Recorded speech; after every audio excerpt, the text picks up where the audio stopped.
Jaime Zarate. Leon Baker. Carlos Gatlin. Gregory Horton. Jesse Everson. Lisa Pease. Zanidrick Porter. Here. William Petty. Josue Rodriguez. John Dunlap. China Bradley. I saw Miss Bradley in the hallway with Mrs. White. And Renman Yu.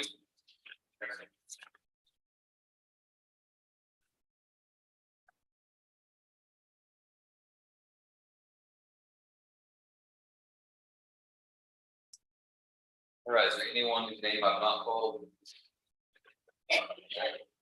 Say, who do we expect to be considered this morning?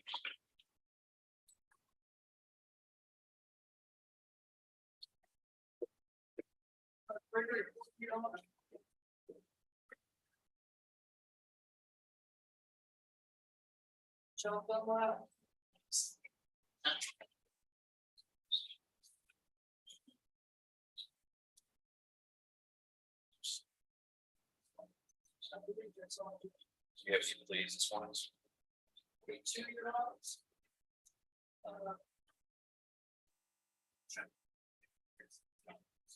It's the Everson. Not quite ready. China Bradley. I think that was it.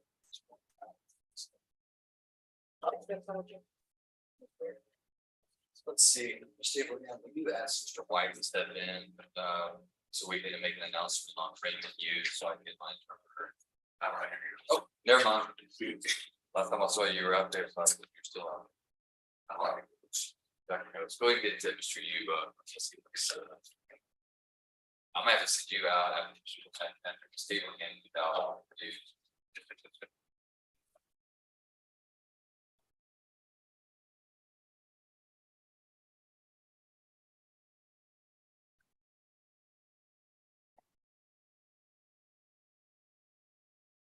Sorry, hey, he was going to get here. Come on, Your Honor.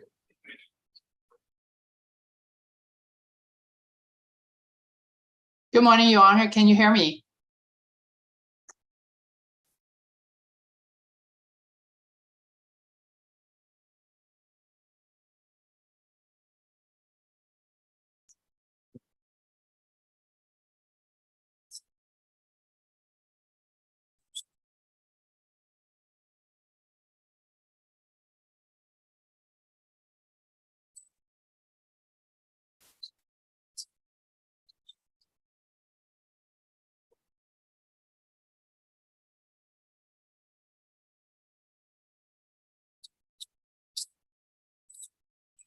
Shaw, can you hear me?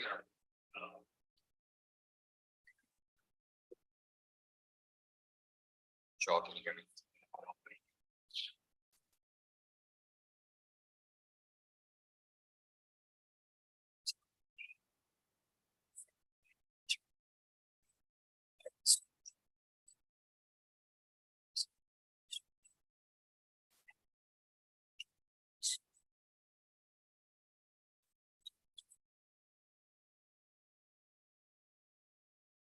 Good morning, Ms. Shaw. Can you hear me? Let's see, I'm not hearing you at all. Check.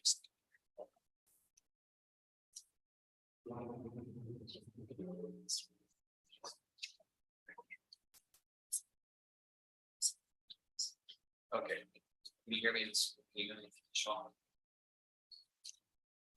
Okay, and I can't hear you.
Yes, and I can only hear you. I'm in the.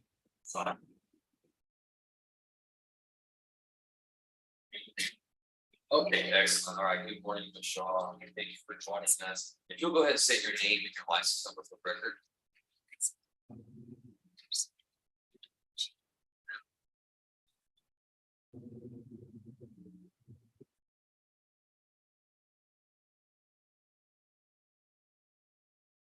Shaw, if you'll raise your right hand, I'll place you under oath. You solemnly swear or affirm that you will make a true translation of the statements of the court, the questions of counsel, testimony to be given by the witness in the matter now on trial to the best of your skill and judgments. All right, and if you can go ahead and switch over and see if you can establish communication with Mr. Yu.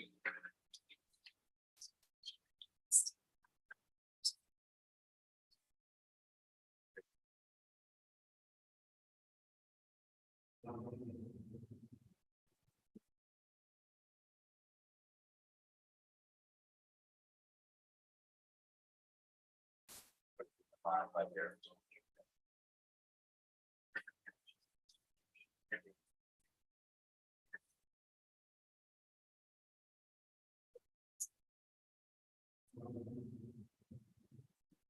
And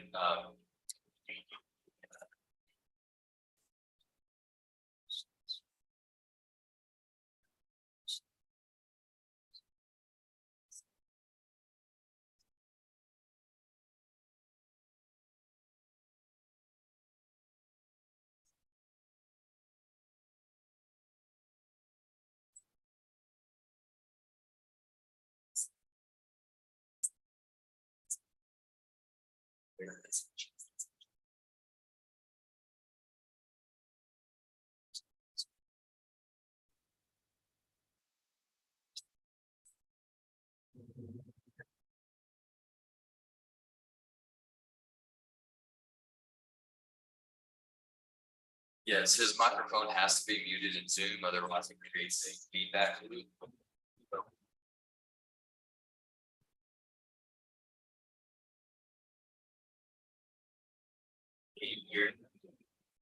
Can you hear him at all through his inline microphone on headset?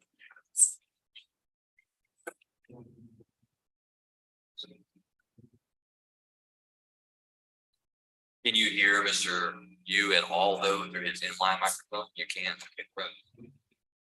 It was just a moment. Let's fix it. You do this quite often, so I want you to unplug his headset.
Shaw over here.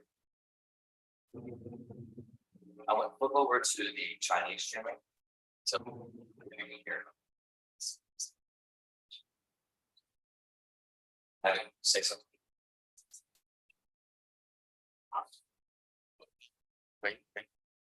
能听见，你说话我能听见。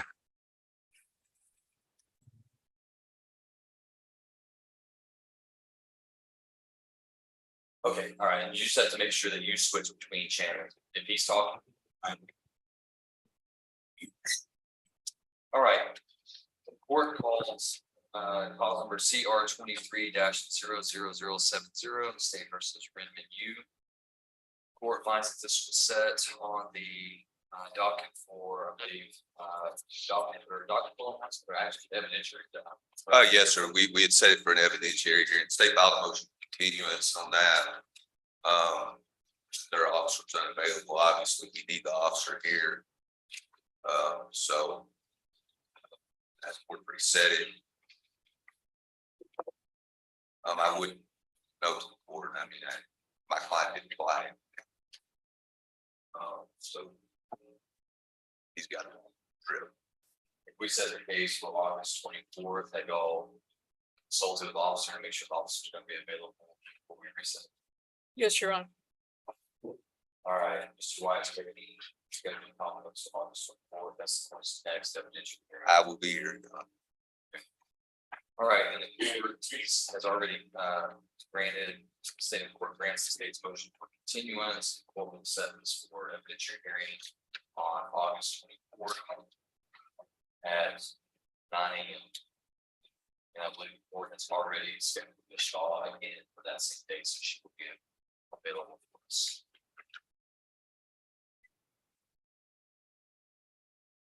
Ms. Shaw, if you will ask Mr. Review if he has any questions, Mr. White or before he's released.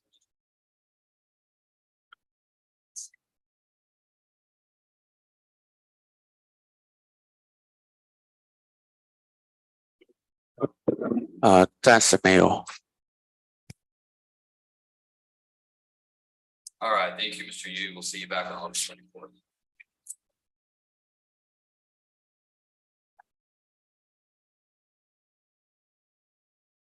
Your Honor, I have another case with Dr. I'm gonna step out. Speaking of Mr. Keith's families. Yes, sir. Yeah, thank you, Sean. Appreciate you being here. And I guess we'll see you back on August 24th. Do we have any other attorneys that are ready? So no. Okay. This carries an understanding that your counsel is wanting to meet in chambers, is that correct? That's correct, Judge. All right, court's going to stand in recess, resume shortly.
Are you ready with Mr. Everson? Yes, Your Honor. Just signing the last page here. All right, court calls, cause number CR 22-96 and 97, State versus Jesse Henry.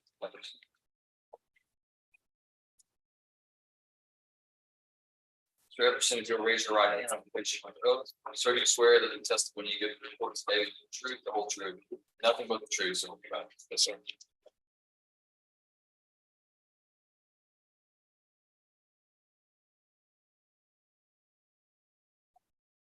Your Honor. Yes, please.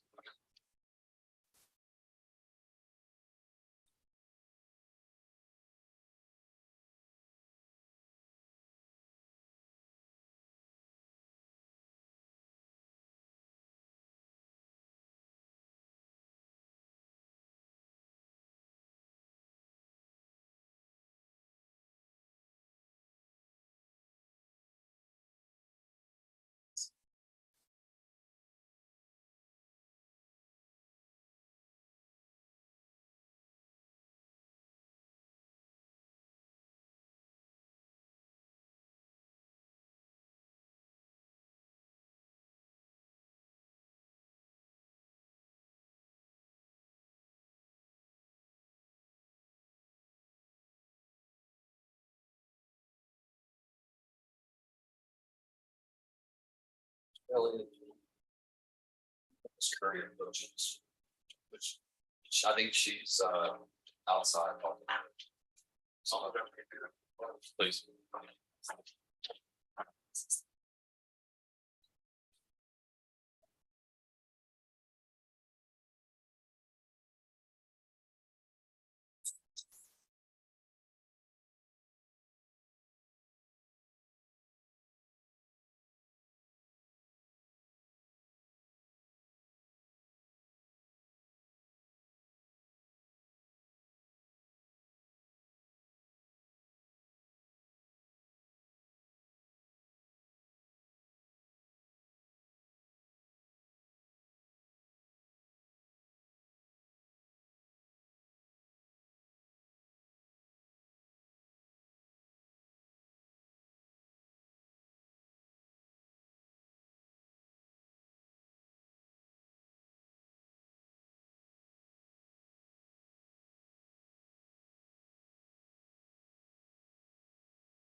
All right, Mr. Everson, your name is Jesse Henry Everson the fourth, is that correct? Yes, sir. Mr. Everson, are you a United States citizen who reads, writes, and speaks English? Yes, sir. Have you ever been diagnosed with any type of mental condition? No, sir. In this case, you're represented by your attorney, Mr. Zach Elliott. Will you please, Mr. Elliott, the work is done for you? Yes, sir. Feel like you've had enough time to talk about your case and you've had all of your legal questions answered. Yes, sir. Is there anything about the paperwork that you've read over and signed today that you do not understand? No, sir. Mr. Elliott, do you believe Mr. Everson to be competent? Yes, sir. Have you explained to him, Ms. Rice, the contained of this plea agreement, specifically the advantages and disadvantages of the deferred adjudication? Yes, Your Honor. Mr. Everson, you are charged by indictment with a second-degree felony offense of arson. Second-degree felony, there is a punishment of not less than 2 years or more than 20 years in prison, and a fine not to exceed $10,000 if you were convicted and sentenced. Do you understand that if I follow the plea agreement in this case, and you're placed on community supervision, if at any point during that period you violate any of the terms and conditions of your community supervision, the state may file a motion to adjudicate your guilt, convict you, bring you back before the court. And if the state's evidence proves words beyond a preponderance of evidence that you have violated any of the terms and conditions of your community supervision, the court could do a multitude of things, including adjudicating you, convicting you of this offense, revoking your community supervision, and assessing punishment from the minimum 2 all the way up to the maximum 20 years in prison. You do understand that? Yes, sir. Understanding all of those things, you still wish to go forward. Yes, sir. Mr. Everson, how do you plead to the second-degree felony offense of arson? Yeah. Are you pleading guilty to that crime because you are guilty of committing that crime? Yes. Has anyone threatened, forced, or pressured you to plead guilty? No, sir. The court accepts the defendant's plea of guilt. Mr. Elliott, any objection to the stipulation of evidence? Stipulation of evidence is admitted in evidence, the court takes judicial notice of the defendant's judicial confession. Is there anything further from the state? No, Your Honor. Any further from the defense?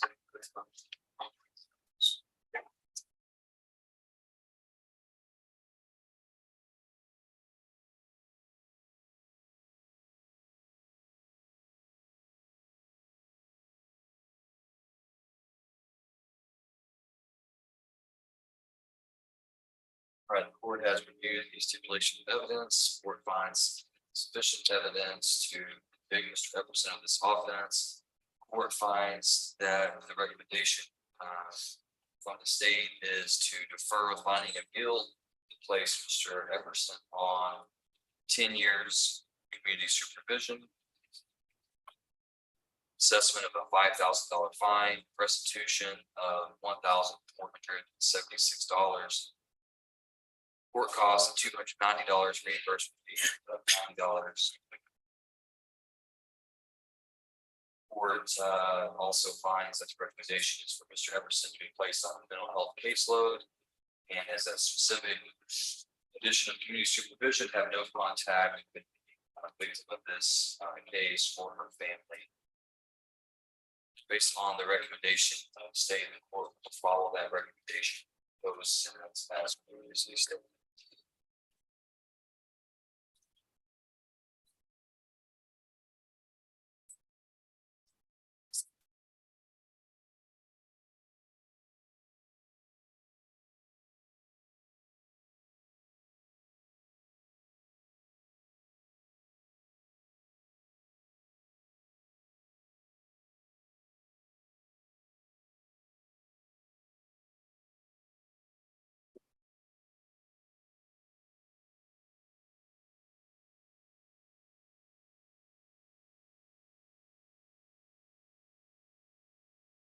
All right, Mr. Everson. Court has imposed sentence pursuant to the state's new recommendation. Hereby ordered custody of the Bennington County Community Supervision Corrections Department. Court finds also that you ordered to serve 20 days confinement in the county jail as a condition of your community supervision. Court finds that you have credit for time served on that condition from January 26th, 2022 to February 5th, 2022, also April 25th, 2022 to May 2022. Mr. Everson, you understand that if you violate conditions, you come back to the court. The issue before the court will be not whether you committed the crime of arson, you already pled guilty to that. The court's already considered that and has further finding. The only issue before the court on a motion to adjudicate or revoke is whether or not you violated community supervision. Understand that a single violation can have your community supervision revoked, but any sentence assessed will be for the crime of arson. So if you get on community supervision and you smoke weed or you drink a beer, you come back to this court, the court adjudicates you or revokes you, or will not sentence you for smoking weed and drinking a beer, or will sentence you for arson. Yes, sir. Understand that? Yes, sir. All right. All right, Mr. Everson, I'm gonna have you, Mr. Schmidt, table right there. We're gonna make this allocution. Mr. Elliott, you're going to have a Schmidt. Go ahead and see whether Mr. Schmidt was. And Mr. Everson, you can have a seat right there. Deputy Martinez is going to come take your fingerprint. And if the victim wants to come and allocute at this time. So the court finds that this is an allocution and not the only.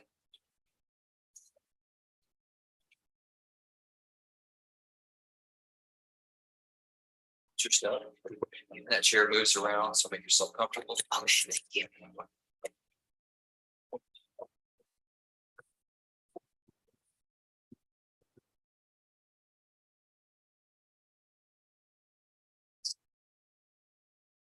Go ahead now. Go ahead. Yes. I've waited a long time for this. I appreciate the court giving me the time to say what I have to say to his face. On April 25th, 2022,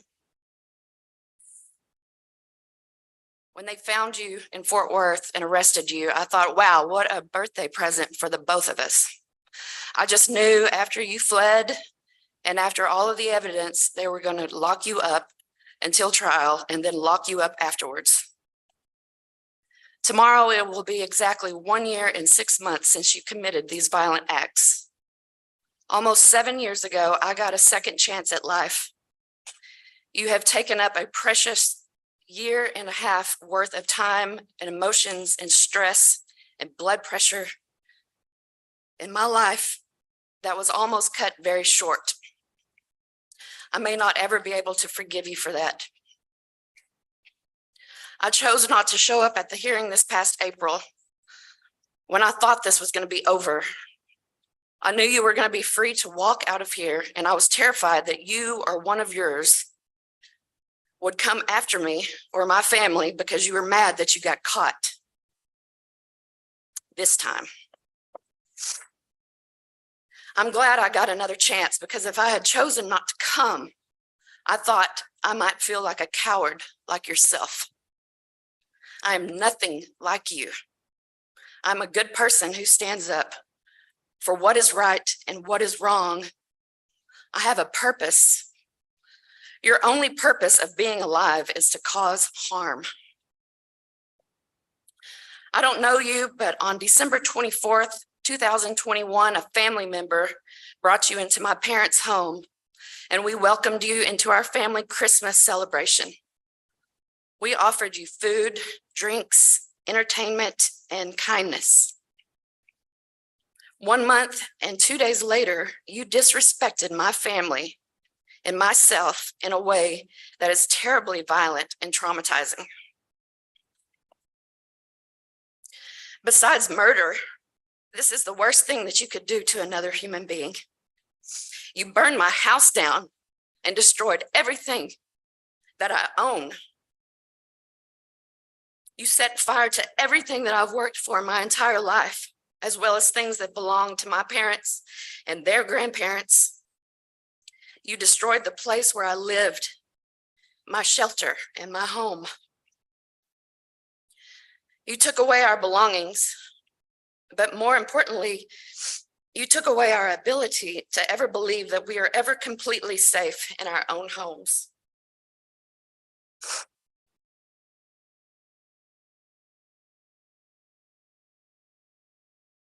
When I have told this unbelievable story, here are words that my friends and family, even complete strangers, have said about you.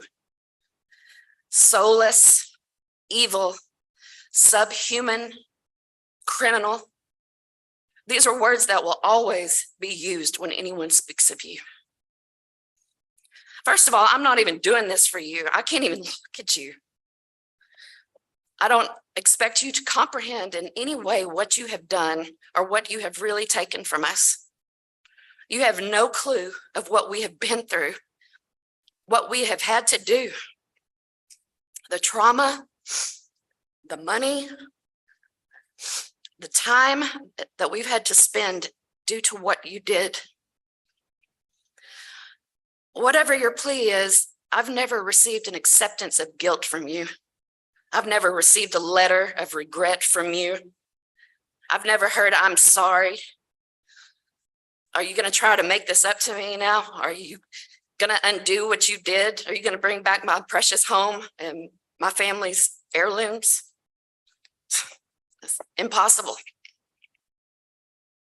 I sure don't expect someone like you to feel any regret or any human emotion in response to anything I have to say anyway. They say you have a hero complex. You are no hero. You are the exact opposite. You cause harm to first responders. You lie. You tell real firemen, that there are people in a burning house when they're empty. You do understand that you should be on trial for attempted murder for sending innocent men into a burning building to look for victims that you've made up.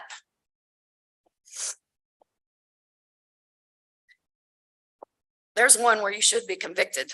There's definitely an eyewitness to that. I'm so glad that they survived the massive fire that you started. They risked their lives trying to save others. They are the heroes. My dad is a 38-year veteran of Dallas Fire and Rescue. He's a hero. You're not a fireman. You're not even a man. You're not mentally ill either. You're just evil. You knew exactly what you were doing. You were smart enough to spend hours preparing to commit this heinous act. When you spent hours at my house 2 days prior on Monday, you had enough mental ability to know how to cut my internet wires and shut off my security cameras without them getting any videos of you on my property. Still baffled by that. You spent time sanely thinking about how you could destroy someone else's property successfully. How could someone like you be smart enough to bypass my security cameras? Is it because you had plenty of time to study my house while you were at your buddy's house next door all those times? You know, that other house next door to mine that mysteriously burned down 6 months prior to mine? There's eyewitnesses to that too. Just saying. My mother was asleep on my couch the night of that fire that mysteriously was set 100 yards maybe from my house.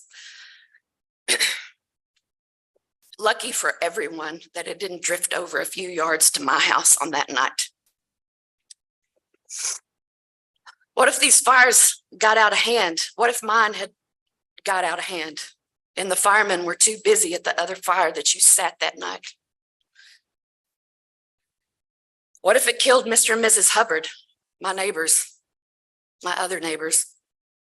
You're no fireman. You wouldn't have a clue how to save them if something got out of hand. Being a Christian woman, I know that I'm supposed to forgive you, but I don't have to right now.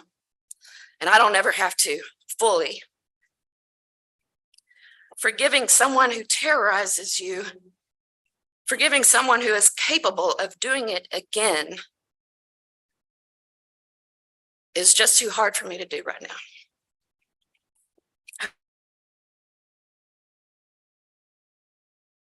Raised in a loving home with parents who taught me right from wrong.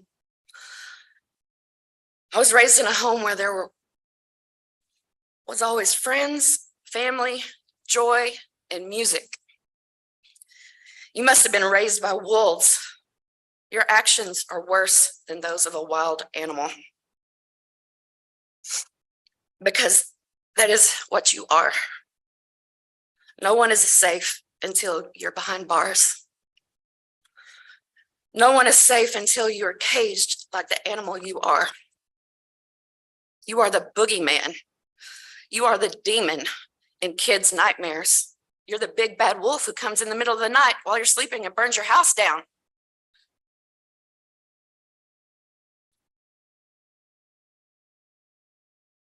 As my husband says, I am strong, and I'm way more strong than you ever will be. I have lived through worse things than a monster burning my house down. I have survived a life-threatening disease and everything that comes along with it. A heart transplant, a liver transplant, my only brothers, my best friend's untimely death, and I will make it through this one just fine. I have a great family, a husband who loves me, great friends who stand by me. I have a career. I have people who respect me. I have dogs that I'm very thankful that weren't trapped in my house when you decided you was going to set it on fire. I have a life, and I have a great life, and you will never take any of this away from me. After this, I am done. I will no longer have to think about you and what you have done to us. You're the one who has to deal with what you have done for the rest of your miserable life. If for some unknown reason you were able to rehabilitate yourself and completely change the evilness within you, or if you were to violate probation and be sent back to prison without anyone getting hurt or killed, that would be the only good that could come out of this as far as I can see. As for now, you just disgust me. You are a waste of space. You are a danger to good people on this earth. And just because you're not being put behind bars today does not mean that you are a free man. You are a criminal. You will always be a criminal. I hope you pray to God every day of your miserable life for forgiveness. Thank you for your time.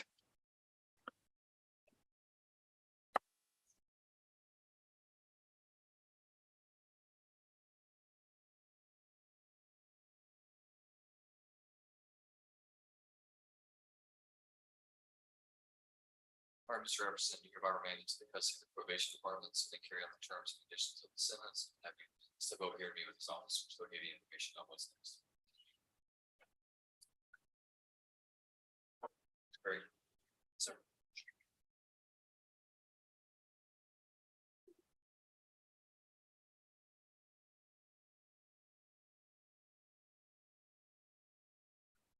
Yeah, thank you, Julian.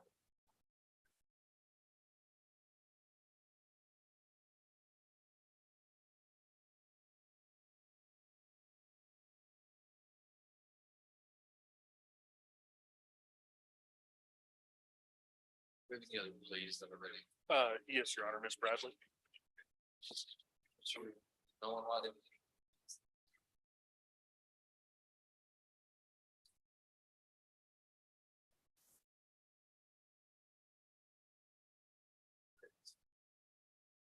Okay. China Bradley, CR 20-1.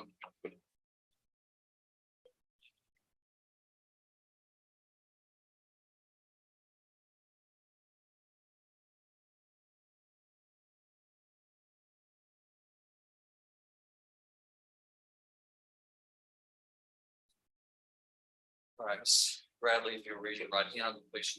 Oh. Ms. Bradley, do you swear that the testimony you give to the court today will be the truth, the whole truth, and nothing but the truth, so help you God?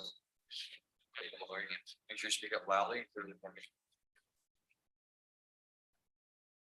Ms. Bradley, you appeared before the court on January 30th of 2020. You pled guilty to the state jail felony offense of possession of a controlled substance.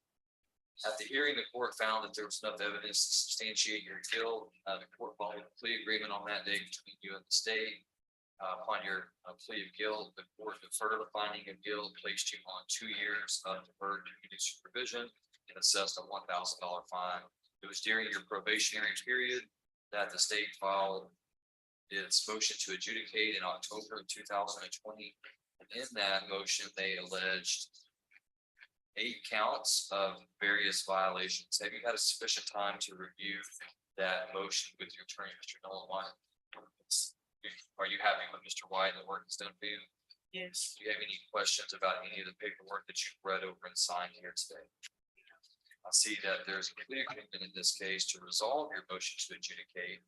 It appears that you should be pleading true to all 8 counts in exchange for the state's recommendation that your guilt be adjudicated. That means that you are convicted of possession of a controlled substance, that your punishment be assessed today at the minimum 6 months confinement in the state jail. With that being suspended, you being placed on 2 years of community supervision, with you being ordered to pay the balance of your previous financial obligations, your fines, court costs, restitution, and reimbursement fees. Is that your understanding of the plea, Ms. Bradley? Yes. Mr. White, do you believe Ms. Bradley's competent today?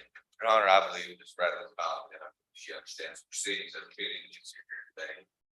We have set rights in front of you. I think that she waived the right of voluntary. Thank you, Mr. White.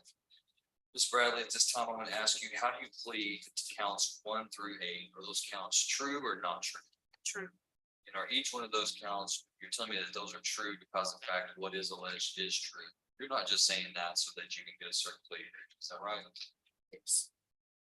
And Ms. Bradley, has anyone threatened or forced you to make you plead true to any of these counts? The court accepts the defendant's plea true. Mr. White, any objection to the admission of the defendant's waiver of rights plea of true? Objection. That is admitted, and the court takes judicial notice of the defendant's judicial confession. Anything further from the state? No, Your Honor. Anything further from the defense? No, sir.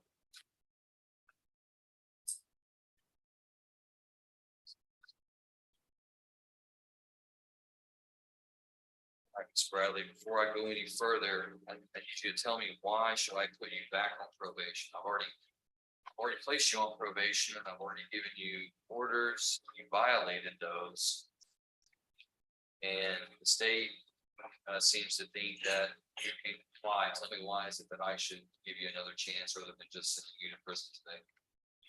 Well, back 2018, I guess, I was a minor. Well, not a minor, but I was 17. I was still a kid. Like now, I think I'm mature. I had a child since then.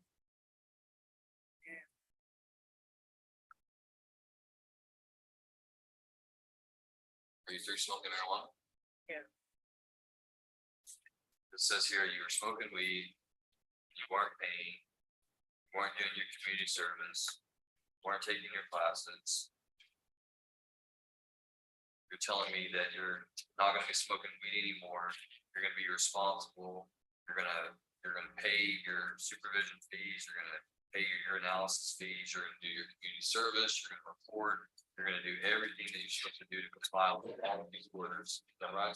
Yes, I already completed like some of the classes, and I've been paying like so far. Now that I started back. Your Honor, Ms. Bradley, you can act, she's still on probation. state might consider race. There was some circumstances here. But I told her, she needs to show the judgment of the city. And what the plots in that certain. And I explained to her, Your Honor, you know, while everybody would say maybe this is a fair resolution, but she just did some race, so it's typically not done. And, you know, you can't expect, people to be understanding, you don't follow. And so I told her that I looked forward to take a matter in a neutral manner. But, you know, my experience, more times you come in here, less understanding everybody gets out. And, you know, you got a child, you got a responsibility.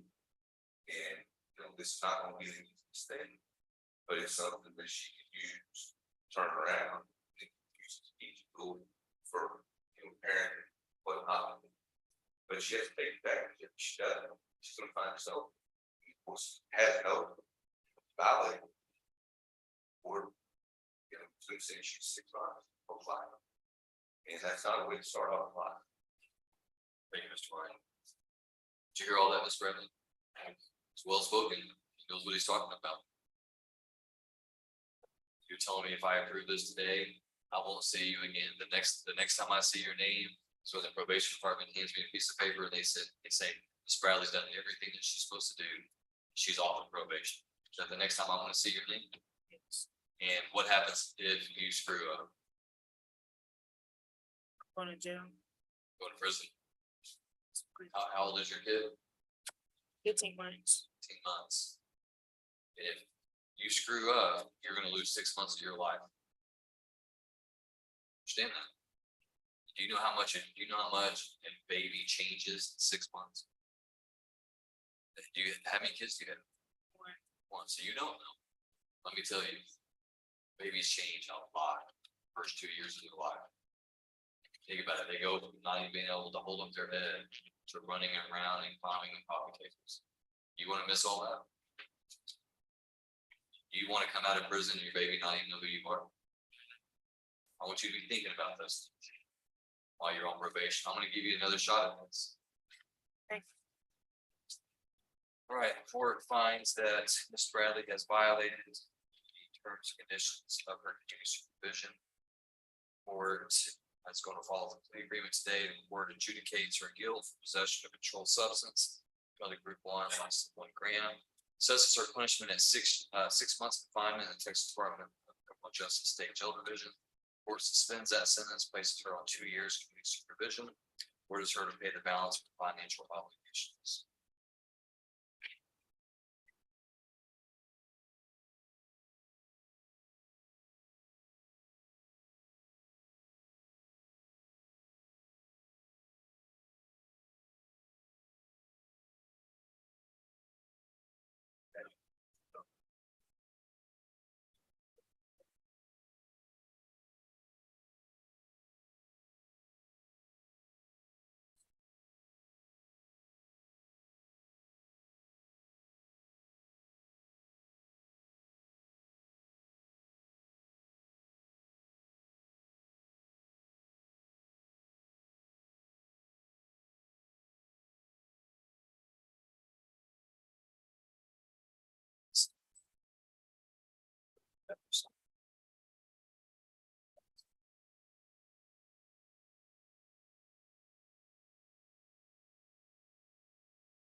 All right, well, do we have any other pleas that are ready?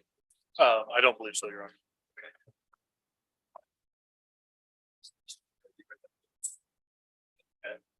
William Petty. CR 16325.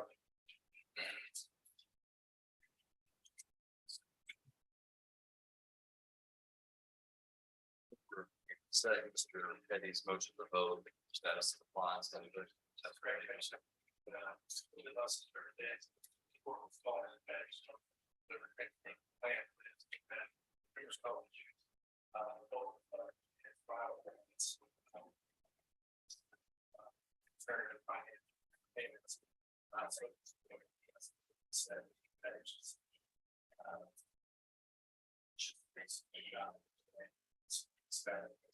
Progress on.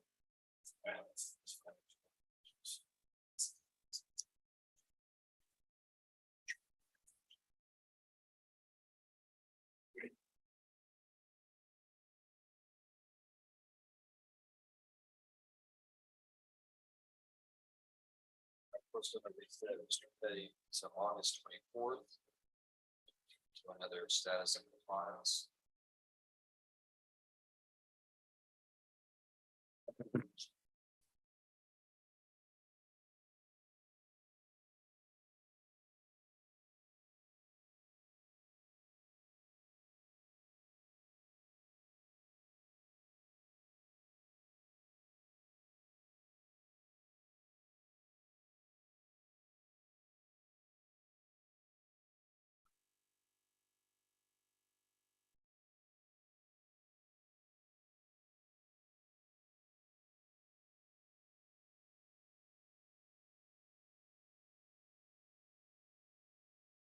Adam, are you ready on Mr. Baker? Yes, sir. Or Mr. Galvin?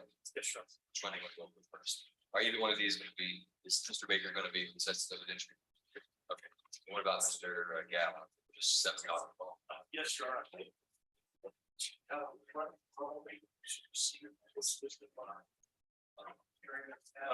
Yeah, I believe it was a status update on the. Okay.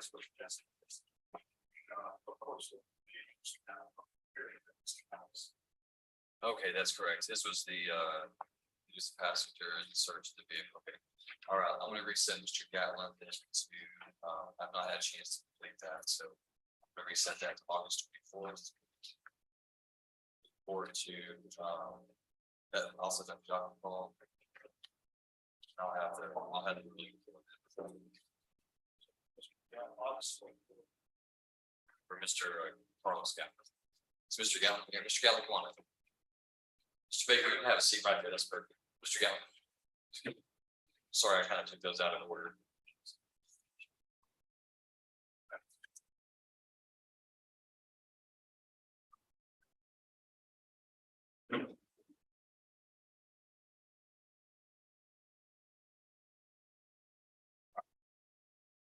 August 24th, 9 AM, the docket call. Before we do that, so you go back and forth in the shots. Or are you back on that day?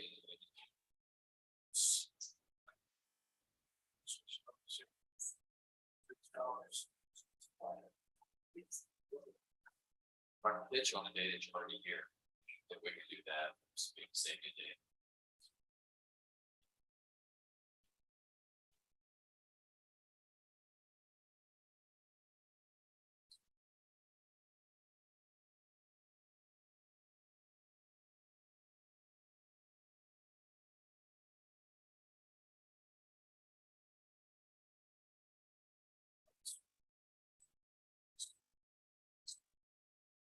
You're not already here. I'm not on. Okay, let's do that. Let's set up August 22nd then. That'll be for August. I'll have it.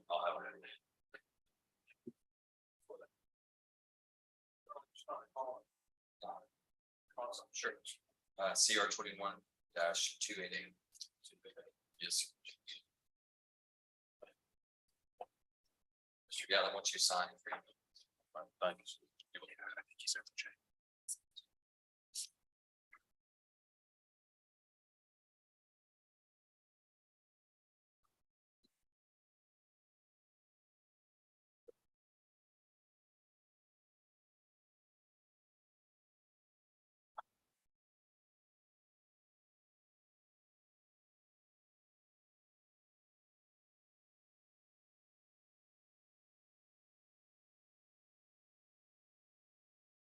Then I'll call Mr. Baker's case in just a moment. I've got a couple other ones I need to show there. I know you can go ahead and have a seat back there. I'll call you this. Sorry about that, Mr. Baker. Lisa Peace.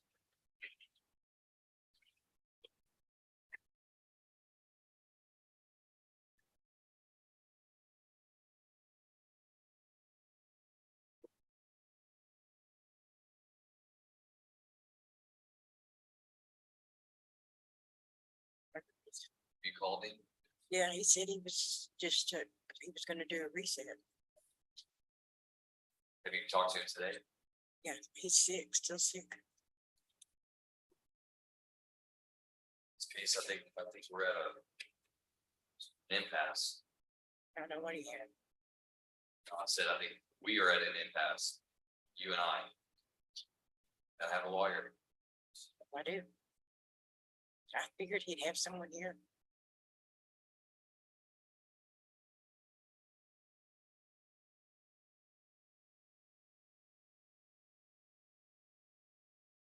Go have a seat. See if I can figure out how to deal with your business. Sit down.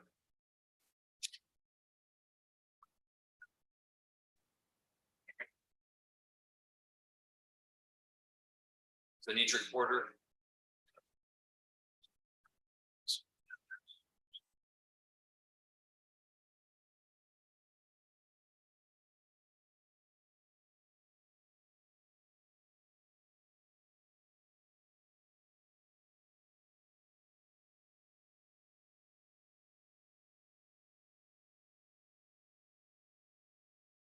All right, Mr. Porter, the board has appointed Jonathan Manning to represent you. All right, so I'm going to reset today's hearing to August 24th to give Mr. Manning time to get your motion. Get familiar with it, talk to me about your case. Okay, I was appointed yesterday. I believe that Ms. Tableman has provided you his contact information. Is that correct? I'm going to have you sign this form. It just says that we're resetting you to August 24th at 9 a.m. Okay.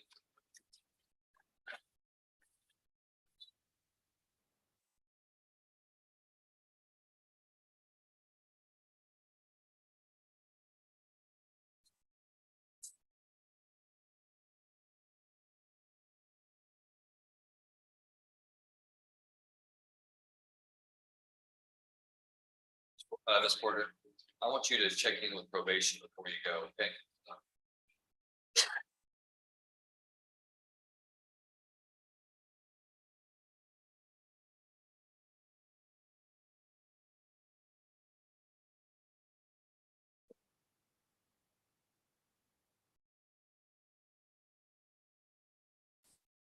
Josue Rodriguez, CR 18503.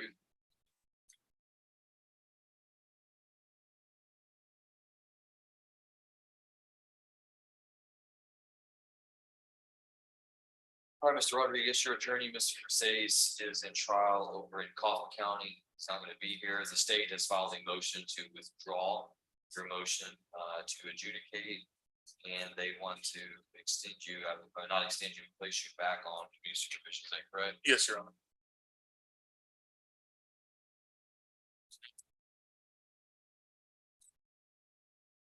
Mr. Hartwell, I think in your motion you said that Mr. Rodriguez has re-enrolled in classes and this has been agreed by probation. Is that correct? Yes, Your Honor. All right. Who did you speak with in probation? I spoke with, sorry, Your Honor, let me. Okay. Mr. Rodriguez, while Mr. Hartwell is looking that up, I have notes here that you still owe close to over $3,500 and you needed to do a lot of your community service. Tell me what your plan is to prevent coming back and forth. Our pastor was supposed to talk to Patterson, I think, or Walker, to the hours that I've been working at the church. They were supposed to see if I could get credit for those. Okay. How And many hours? I think it's over 25, I think. So you still got a lot more to go though, right? It's supposed to be 360. So you know, if they don't approve that, you're gonna have to find somewhere else to do it that's already approved. Yes, sir. What about your money situation? How are you? I'm gonna pay 400 of what I owe. Today, so pay 400 today. Ms. Burns, Your Honor.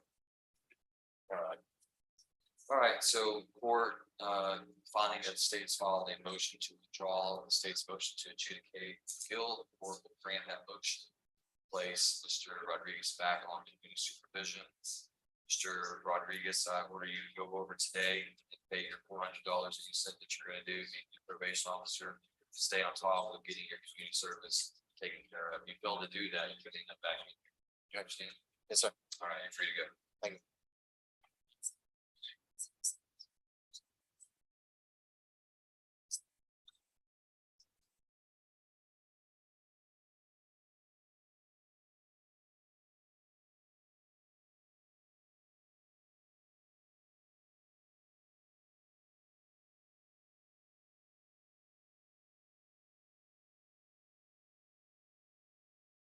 All right, I signed that order in e-file.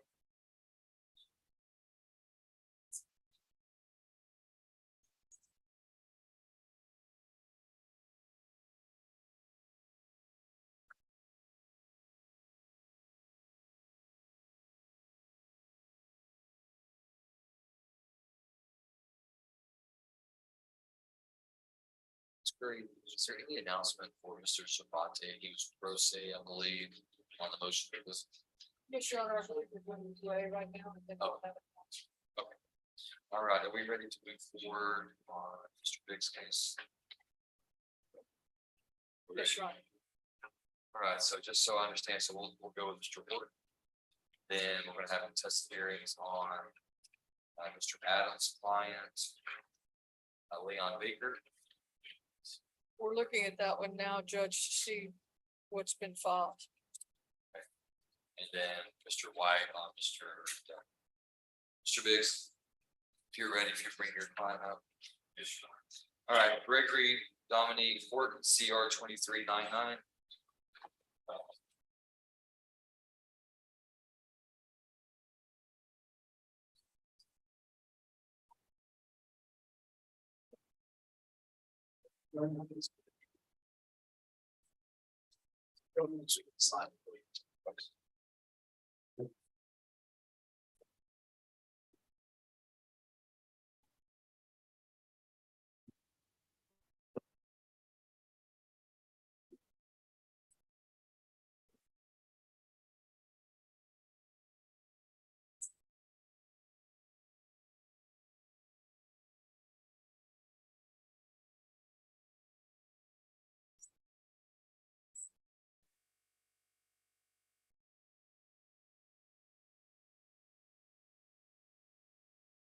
Are there any stipulations or agreements between the parties on the motion today? Your Honor, I would stipulate that there was a warrant. All right. Then you may proceed, Mr. Biggs. I'll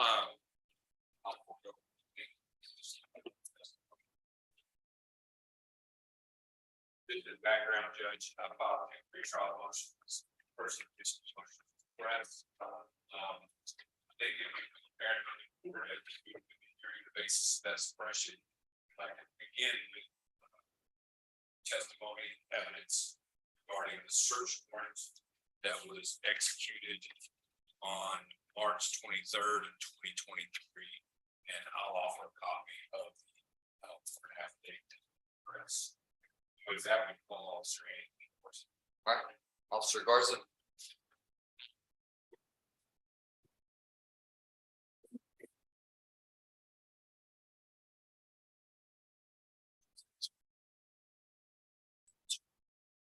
Yes.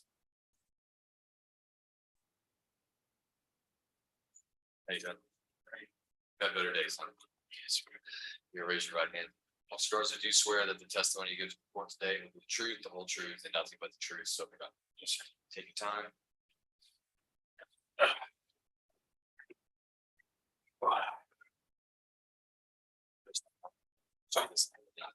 You don't have to talk with that, just speaking up loudly. Okay, Go ahead, Mr. Biggs. Thank you, Your Honor. Officer Garza, yes, sir. how are you currently employed? The Van Police Department. And how long have you been a police officer? Been a police officer since 2013. And you're a certified peace officer Yes, sir. and your commission is carried with Van Police Department? Yes, sir. Were you working as a police officer on or about January 17th of 2023? Yes, sir. You're also working as a police officer on or about 20th day of March of 2023. Yes, sir. Can I approach you? You may. Officer, I'm gonna hand you what I marked as exhibit number 1. I'll give you just a second to kind of review that and tell me if you recognize that document.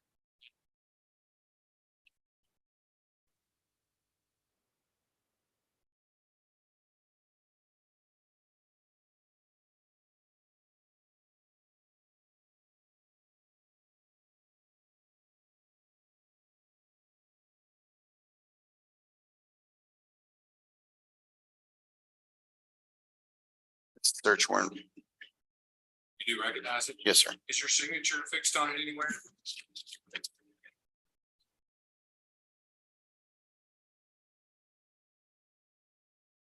Yes, sir, right there. And when you, now that's the return Oh. inventory, which is yeah, there you go. Yes, sir, right there. So this is your affidavit for the application of the search warrant to Judge Winters. Yes, sir. 23rd of March of 2023. Yes, sir. And you swore to that document. Yes, sir. You swore to the facts in that document, true, correct? Yes, sir. Your Honor, I'm going to offer exhibit number 1. Okay, John. Sorry, there being no objection to defendants one is admitted.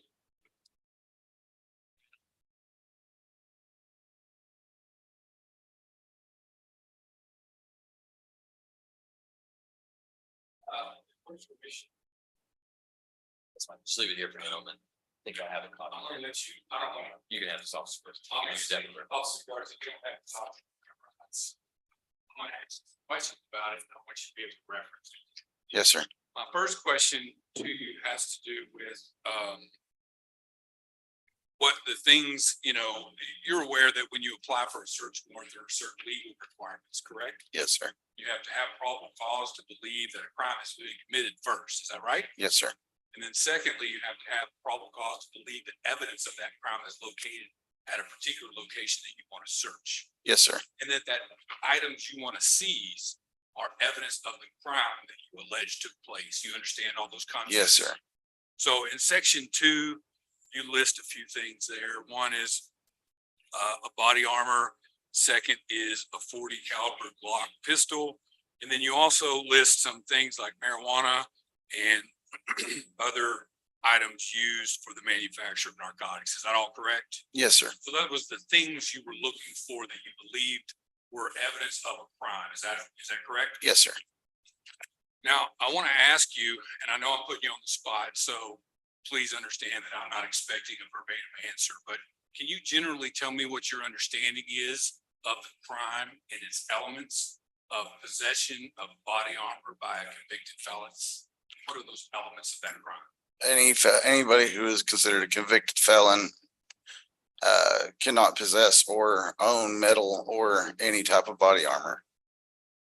Close enough. That's correct. So when on January 17th of 2023, you indicate in your affidavit that my client Gregory Horton entered the lobby of the police department, is that correct? Yes, sir. And you see Mr. Horton in the courtroom today, Yes, sir. seated 2 spots to my right? Yes, sir. And while he was there, he was complaining of a terroristic threat, is that correct? Yes, sir. He was there for other reasons, to talk with the chief over another situation. Yes, sir. And while he was there, he was wearing something that at least you believe was body armor, is that correct? Yes, sir. Now you describe it in your affidavit as full color or colorful Molly loops with hooks. Can you help me understand what that is? Molly, like the same, this is the Molly vest and the hook and loops is in Velcro. Molly hooks are the military members and law enforcement use those to attach accessories to their vests. Yes, sir. And in fact, would you agree with me that those Molly hooks are actually a part of or option that an officer can order on the carrier itself? Yes, sir. There are options. So what you're seeing when you see those Molly loops, you're actually looking at the carrier, right? Yes, sir. And then inside that vest are inserts. That's the actual material that's meant to stop bullets. Yes, sir. correct? And you observed Mr. Horton wearing such a vest. Yes, sir. Did you ever remove the inserts and inspect them? During the search warrant, yes, we did pull out the plates. They were ceramic. So on January 17th, when he came into the lobby and he was wearing this vest on, and I believe it's on video, so I'm not asking you a question that I don't know the answer to. Yes, sir. He never removed the Not, inserts. not while we were with the PD. No, sir. So in terms of your viewing of the vest on that particular day, as far as you knew, he was wearing a pretty heavy vest, and at least he claimed it was body armor, correct? Yes, sir. No way for you to know for sure without moving those. Correct. inserts, correct? Correct. All right, I want to move on to the next paragraph in your indictment where you're talking about this Glock firearm. You understand that unlawful possession of a firearm by a felon has the same elements as unlawful possession of body armor by a felon. right? Yes, sir. Except there's an exception to the firearm code. Yes, sir. What is that? exception? The state law says that after so many years, they're able to acquire one. So do me a favor, look in your affidavit there and tell me, where is it in your affidavit that you have articulated that my client is a convicted felon? And I'm gonna answer the question just to make it quick for your officer Garza. There's nowhere in there where you indicate exactly what his conviction is for and when he was convicted. Would you agree with me on that? Yes, sir. In hindsight, do you think that would have been a pretty important fact to put into your affidavit? Yes, sir. It would The have. fact is an element to the crime, is it not? Yes, sir. So in order to apply for a search warrant, you have to establish first that a crime has been committed. And one of the elements to that crime is the conviction itself. Yes, sir. So nowhere in your affidavit did you list what his conviction was for. No, sir, I did not. In fact, I believe there may be some confusion later on. Yes, sir. He being arrested about which of his items on his criminal history qualified as the conviction on this case, correct? Yes, sir. Which is understandable, you know, police officers, you didn't go to law school, right? No, sir. So, but you agree with me at least then that the details of his conviction was not included in this warrant. Correct.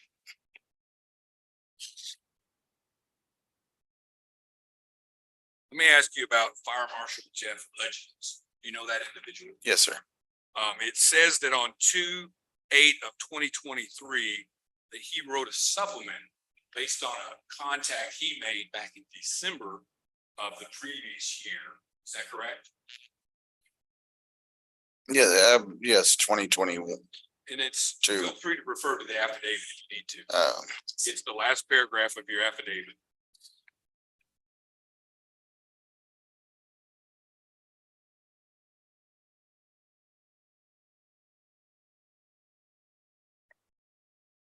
Do you know which fire department Jeff Hutchins is with by any chance? I believe it's a Tyler. Oh, he's in Tyler. Yes, sir. But do you see the paragraph there I'm referencing? Yes, sir. So I guess my first question is, if Fire Marshal Jeff Hutchins had contact with Mr. Horton on December 31st of 2022, why in February of the following year is he just now writing a supplement? And I guess a better question would be, did you ask him to write a supplement for you? No, sir. And you're the case agent for this, right? Yes, sir. This is your case? Yes, sir. So how is it that Mr. Hutchins or Officer Hutchins came to write you a supplement 2 months later? Because I asked him for the footage of the lobby, and he says that he remembered back when he was working that night. And he got a call over to Mr. Horton's residence, and he was outside wearing body armor. That makes sense. Thank you for clarifying that. The footage for the lobby at the police department, Yes, sir. Mr. Hutchins, was he like the IT guy or something? He does a lot of our IT work. Yes, sir. So he's savvy with all this. Yeah, and it's off premises, so he has access to it. And when he indicated to you that he had had contact with Mr. Horton in December, you asked him to write a supplement. He went on and wrote the supplement for me because he said he remembered back, so he went on and wrote the supplement along with the video footage. And you also indicate in your report that Officer Hutchins, and don't get me wrong, I don't want you to think that I'm suggesting anything improper. It's perfectly proper for you as an advocate for a search warrant to quote something that another officer says, right? That's the collective knowledge doctrine. You're allowed to rely on other officers, even in your affidavit. Yes, sir. But my question is specifically that you indicate that Jeff Hutchins describes the vest as a black Molly bulletproof vest, the same way you described it before when he came into the lobby. Correct? Yes, sir. You also indicate that he owned that Mr. Horton indicated that he to Mr. Hutchins or Officer Hutchins indicated he owned a 40 caliber Glock pistol. Yes, sir. Is that correct? Yes, sir.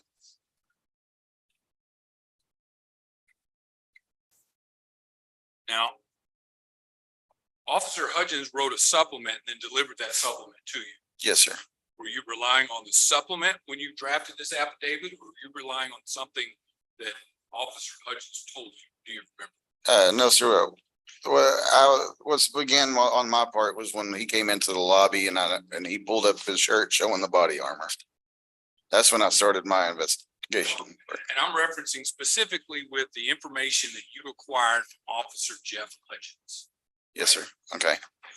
Your affidavit indicates that he also saw Yes, sir. this, what he thought was body armor, Yes, sir. correct? Yes, sir. And he wrote you a supplement to that effect. Yes, sir.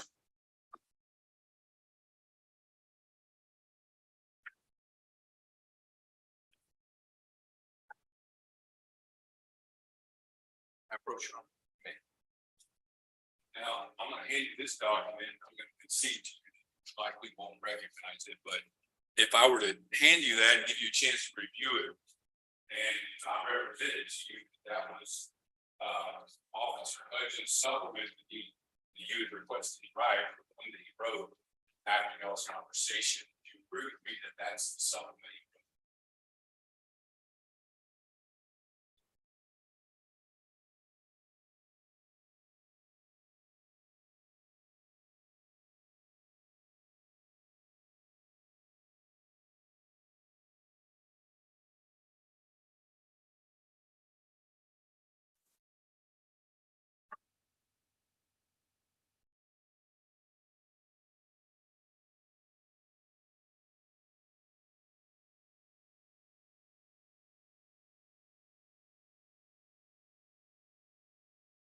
Yes, sir.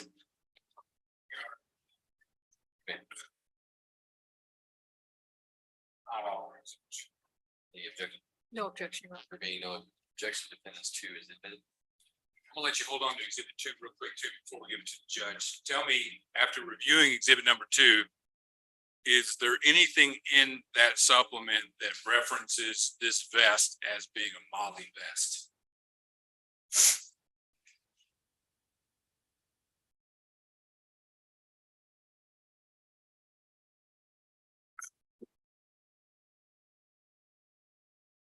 It doesn't specify Molly, but it says tactical. You would agree with me that Molly and tactical are two very different terms with very different meanings, at least in the law enforcement community. Yes, sir, they can be.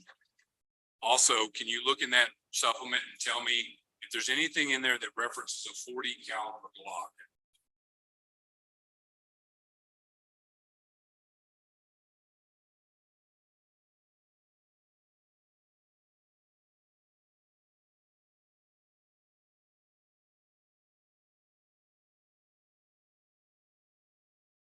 Nothing that references 40 caliber Glock in here. So when you drafted your affidavit based on the supplement from Officer Hutchins, you inserted your own descriptions in the affidavit based on the information on You're talking about Officer Hutchins. over this, Molly vest. he didn't say it was a Molly vest, it's a tactical. Would you agree with me that it's important for an officer when they're drafting an affidavit to give to a judge for a search warrant, that the information in the affidavit is correct? After all, you swore to that affidavit. did you Yes, not? sir. And the information in that affidavit is not correct, is it? According to where he wrote it to where I wrote it, no, it's not correct.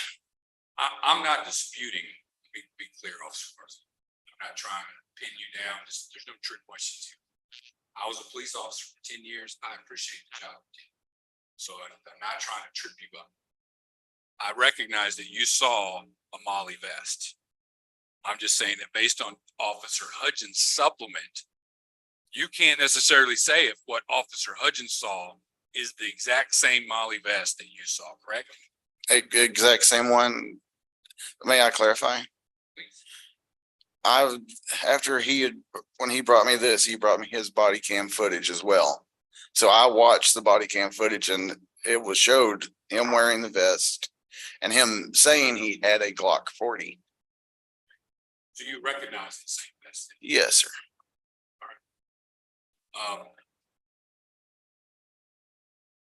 The body camera footage that Officer Hutchins provided you, was that included in your case file? Yes, sir. Was that submitted to the district attorney's office? Yes, sir. Should have been. All my part was turned in, so I assumed it went to the DA's office.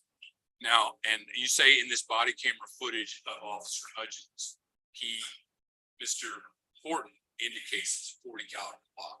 Yes, yes, sir. In the So video. you're saying that you drafted your affidavit based on what you saw in the body camera footage, not from what Officer Hudgens reported to you. So, Not word for word from what he said. No, sir. but you see why that's confusing to me, right? Yes, sir. Because your affidavit says that Officer Hudgens is the one giving you that information. Right, correct. If, you know, I think the better way to have drafted this would have been, I observed the body camera footage and I saw 1, 2, 3. Yes, sir. But your affidavit says Fire Marshal Hudgens did a supplement and told me this is what happened. 1, 2, 3. Yes, sir. See what I'm saying? Yes, sir. I see where the confusion was.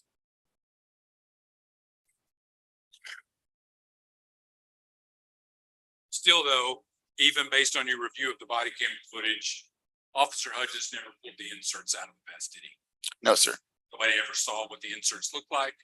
No, sir. He was wearing it at the time when Hudgens was there on scene. So.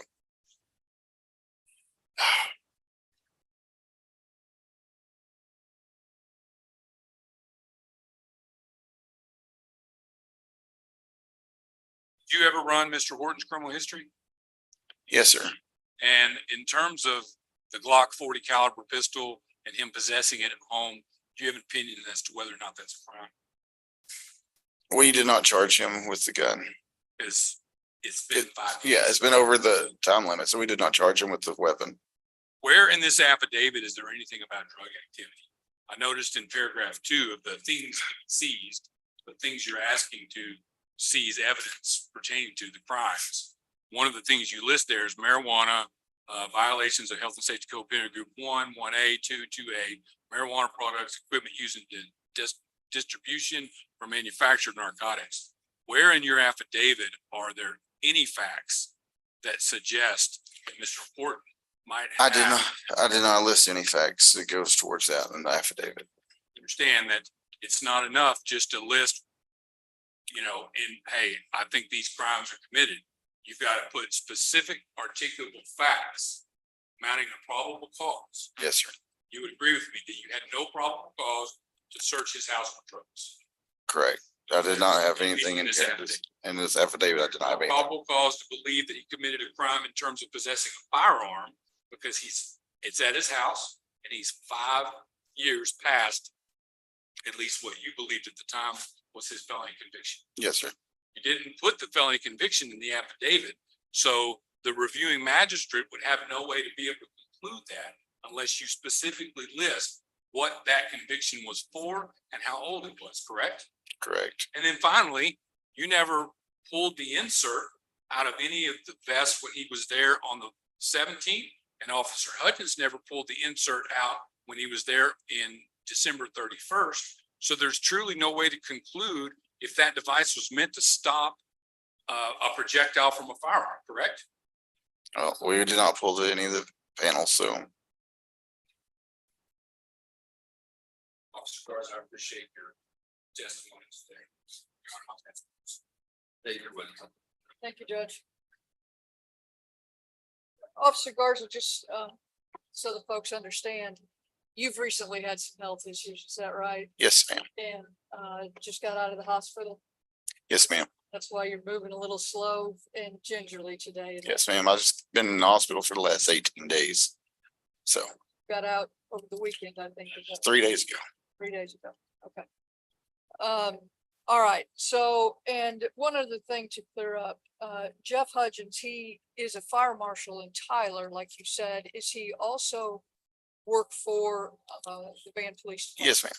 And is he a regular officer or reserve officer? He's a regular officer. He's actually the fire marshal Okay. in the city of Van as well. Okay. And you said that he does most of your IT work, is that right? Yes, ma'am. And that's kept offsite from the police department. Yes, ma'am.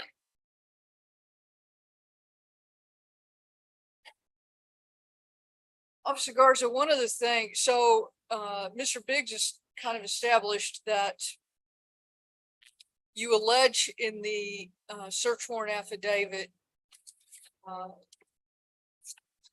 that Gregory, paragraph, I'm looking at paragraph 4, Gregory Dominic Horton being a convicted felon. Would you agree with me that that's really the only place that you talk about his prior felony conviction? Yes, ma'am.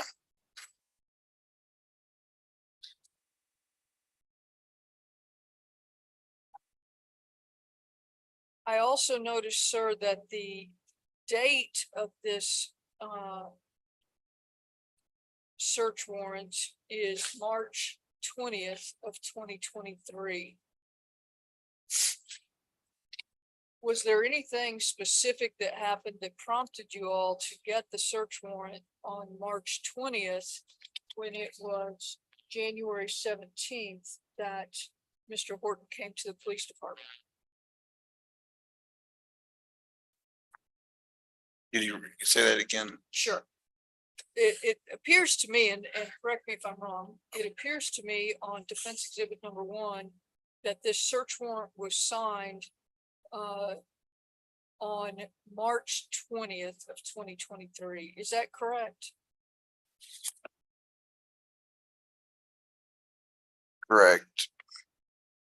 And it also appears that the probable cause in the search warrant comes from December 31st, when Officer Hudgens encountered Mr. Horton, and from January 17th, when you and Chief Davis and some other officers encountered Mr. Horton in the lobby there.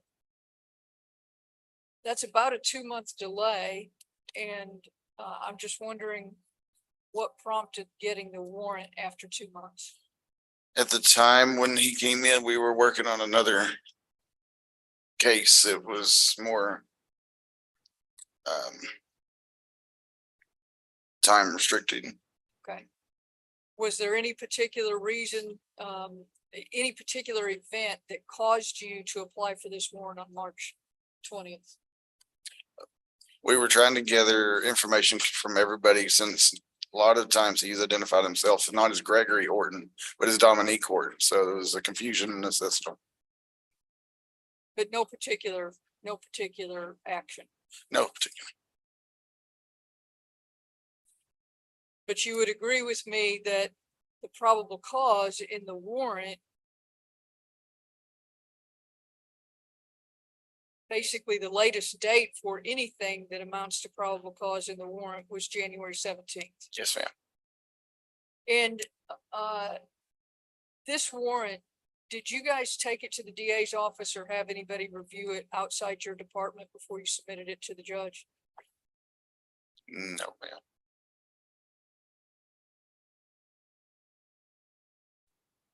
In writing a warrant like that, have you ever been trained or taught with regard to the elapsed time between when the probable cause occurred and when you applied for the search warrant? No, ma'am. And the 10 years that you've been an officer, Officer Garza, are you, have those 10 years primarily been in patrol? It's all been patrol. Okay. And how long have you been with Van as opposed to another agency? I went to Van in February of 2022.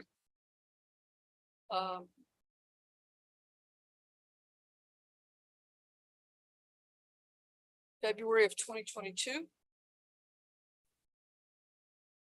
Yeah, it's just only been a little over a year Okay. since I've been there.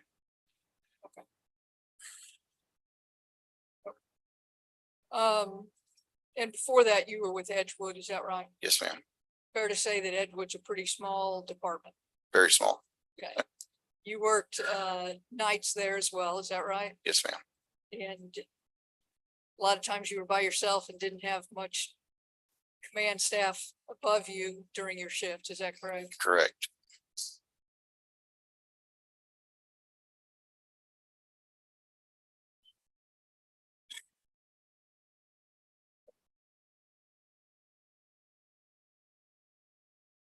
Officer Garza, for the record's purposes, Mr. Horton, the defendant here, is a black man, is that right? Yes, ma'am. Is there anything that you did in this case that you did any differently because the defendant was African American? No, ma'am, I did it. Everybody's the same.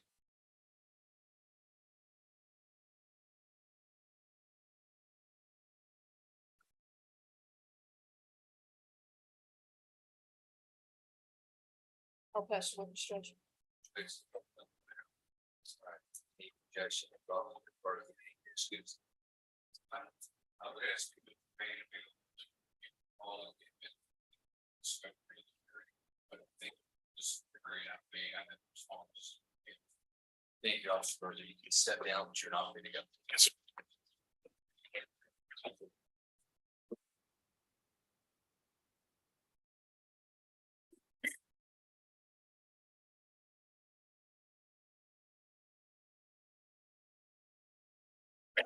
Biggs. Yeah, Biggs wanted to. Davis. Chief Davis.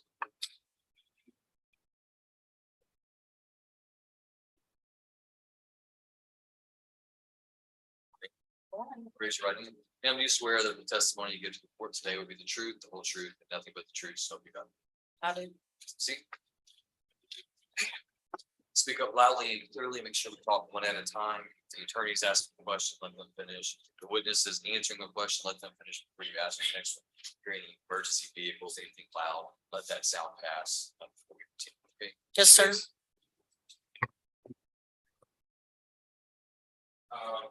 Chief Davis, could you state your name, please? Chief Melissa Davis. And your currently I am the police chief for the city of Van. been a police officer. I've been a police officer since October or November of 2008. Tell us quickly, kind of, since 2008, we're all in Van. Van all the time.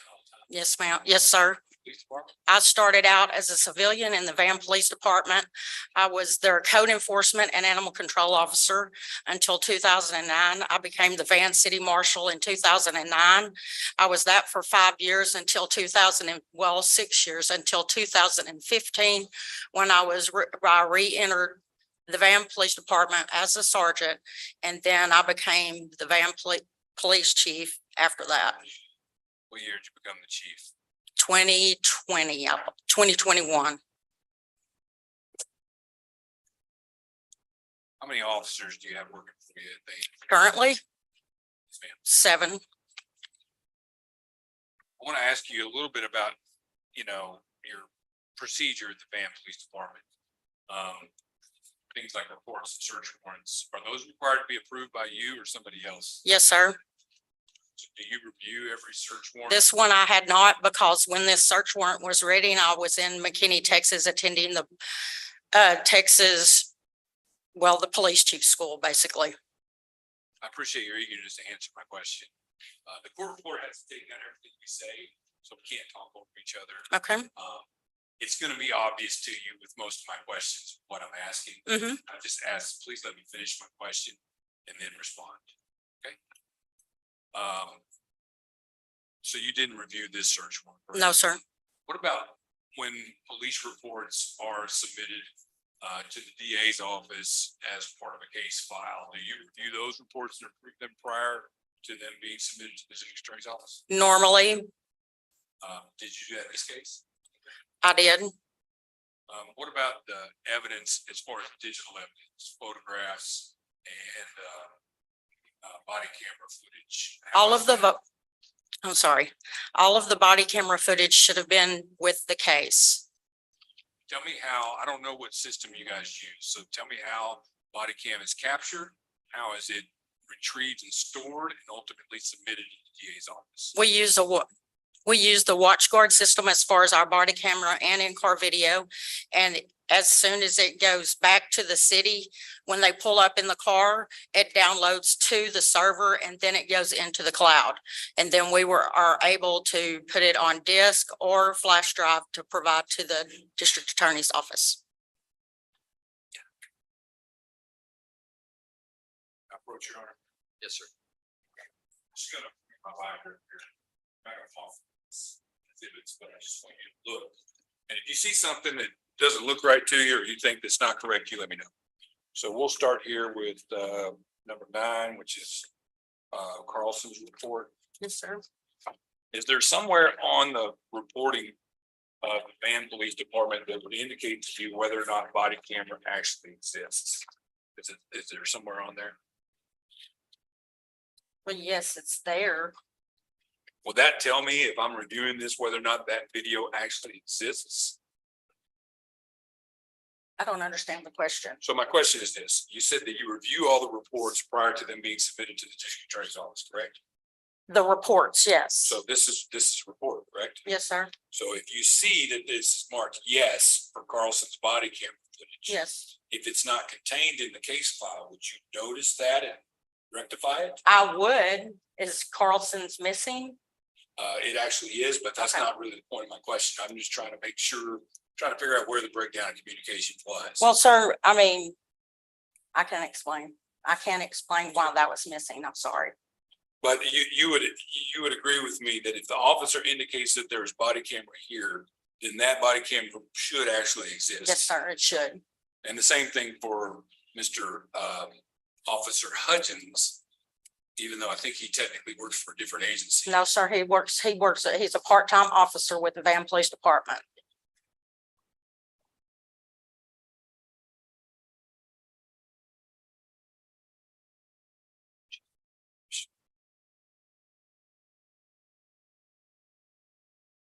Now, and you obviously heard Officer Garcia testimony, correct? Yes, sir. Heard all the points myself, even Ms. Curry made in terms of the issues with this warrant. Yes, sir. Recognize that that warrant didn't establish probable cause for drugs. Yes, sir. Do you agree with that? Yes, sir. Establish probable cause for possession of a firearm by a felon. No, sir, it doesn't. Establish probable cause, frankly, for possession of body armor by a felon. Would you agree with that? I would argue that a little bit, but You would agree that it was a search warrant for his home, correct? that's correct. And there's a heightened sense of privacy. Yes, sir. Are you testifying today that you think that if you see a man wearing a vest, that you think is body armor, that would give you probable cause 2 months from now, kicking his door and running a search warrant that you testify? No, So you would agree with me then that did not establish probable cause to search his home 2 months after you observed. what you the time limit, yes, sir, the time limit was wrong. And you would also agree with me that, without seeing the inserts, you can't conclude one way or the other whether or not that vest was intended to stop gunfire, can you? Other than Mr. Dominic Horting telling us that he had the body armor How many years law enforcement does he have? How many tours? based upon what he was told, what he told us.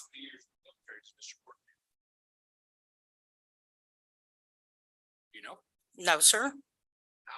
so you're telling me that based on who you say is a convicted felon, telling you that he bought body armor off eBay, that gives you probable cause 2 months later to kick his door and search his house? Not the search warrant, no. Doesn't even give you probable cause to believe the crime has been committed, because you can't conclude whether or not that vest was meant to stop gunfire without pulling out those inserts, correct? Repeat the question?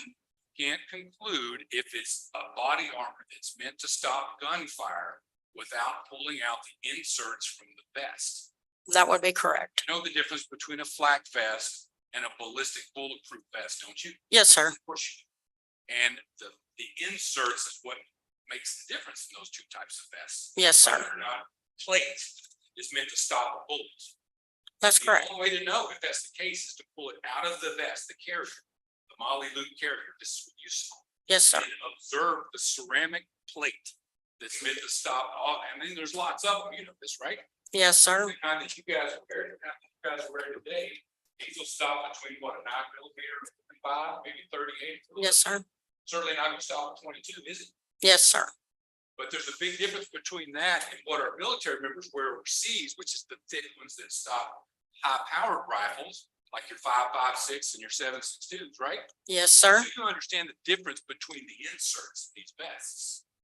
Yes, You sir. also understand that in order to determine whether or not the insert is designed to stop gunfire, you can't look at the vest itself and conclude it.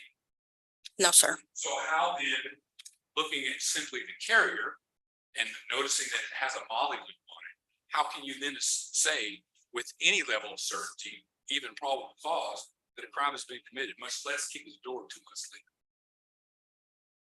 I do can't. that. No, sir. Thank you, Chief. Judge Alves. It's correct. Thank you, Your Honor. But on January 17th, Chief Davis, Mr. Horton told you he was wearing body armor. Is that correct? That's correct. And that is reflected in the warrant that established or attempted to establish probable cause here. Yes, ma'am.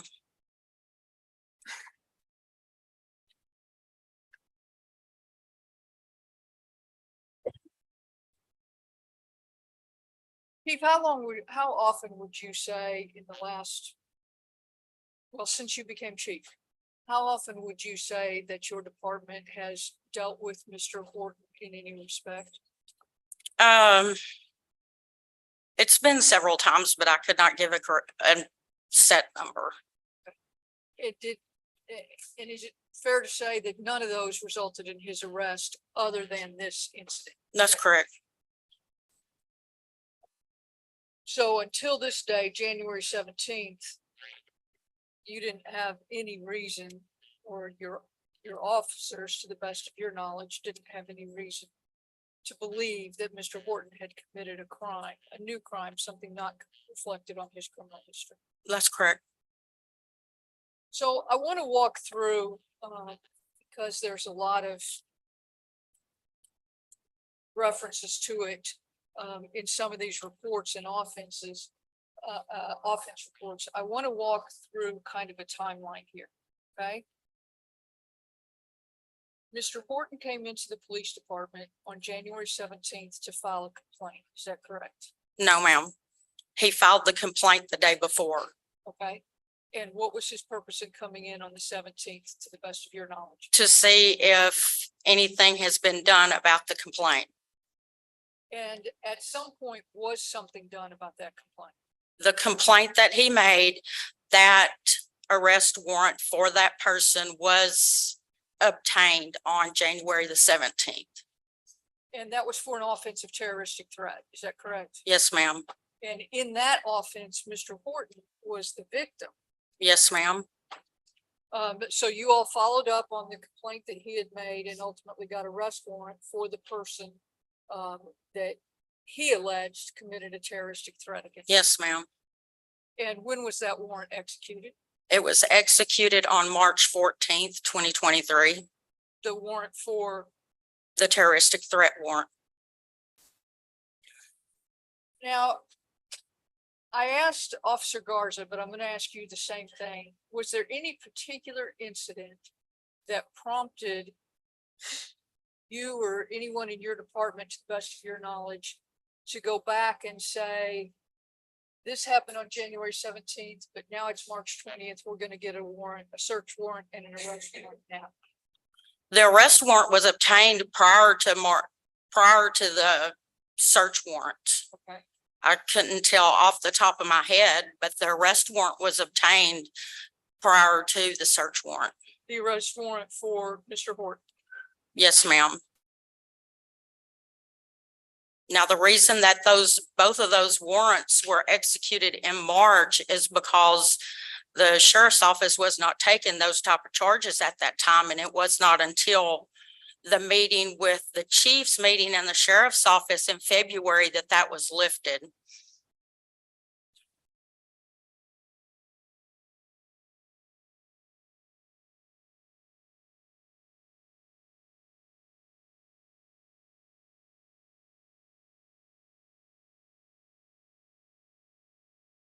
I have just a moment, Your Honor. Yes, sir.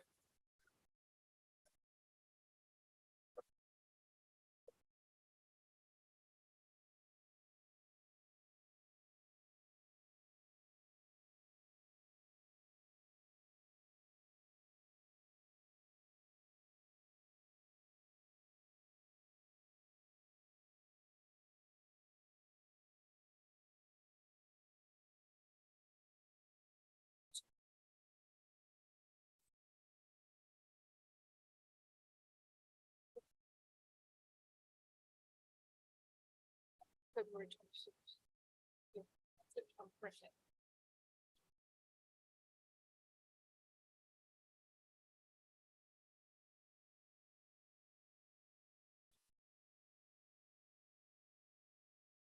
All right, thank you, Your Honor. I'm getting a copy of that arrest warrant now, Chief Davis. We'll look at that in just a minute. So the arrest warrant had already been obtained, Yes, ma'am. but had not been executed. Is that correct? That's correct. You did not get a search warrant at the same time as the arrest warrant. That's correct. And why is that?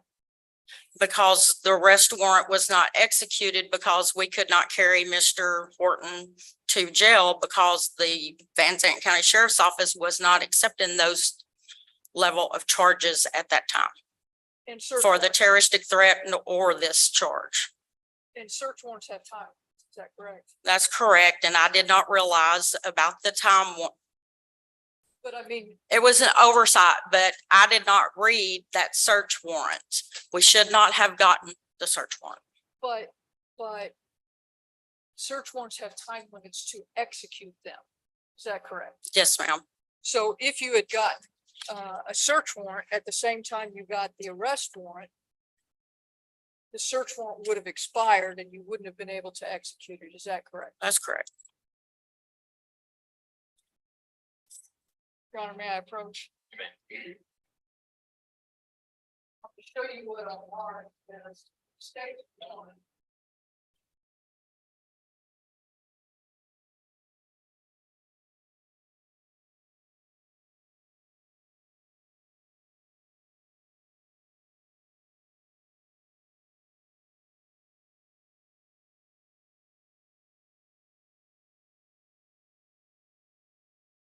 And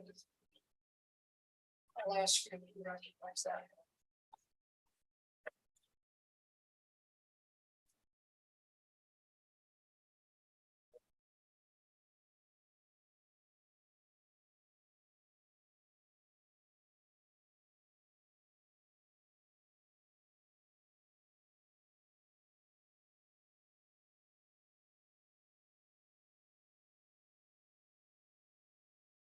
Yes, I do. Okay. And does that, what does that appear to you to be? What does that appear to be? This is an arrest warrant and arrest warrant affidavit. And who's it for? It is for Dominic Horton for unlawful possession of metal or body armor by a felon. And what day does it show that that warrant was signed by a judge? It was signed on February the 26th. And it was signed by a justice of the peace, is that correct? That's correct, precinct 1.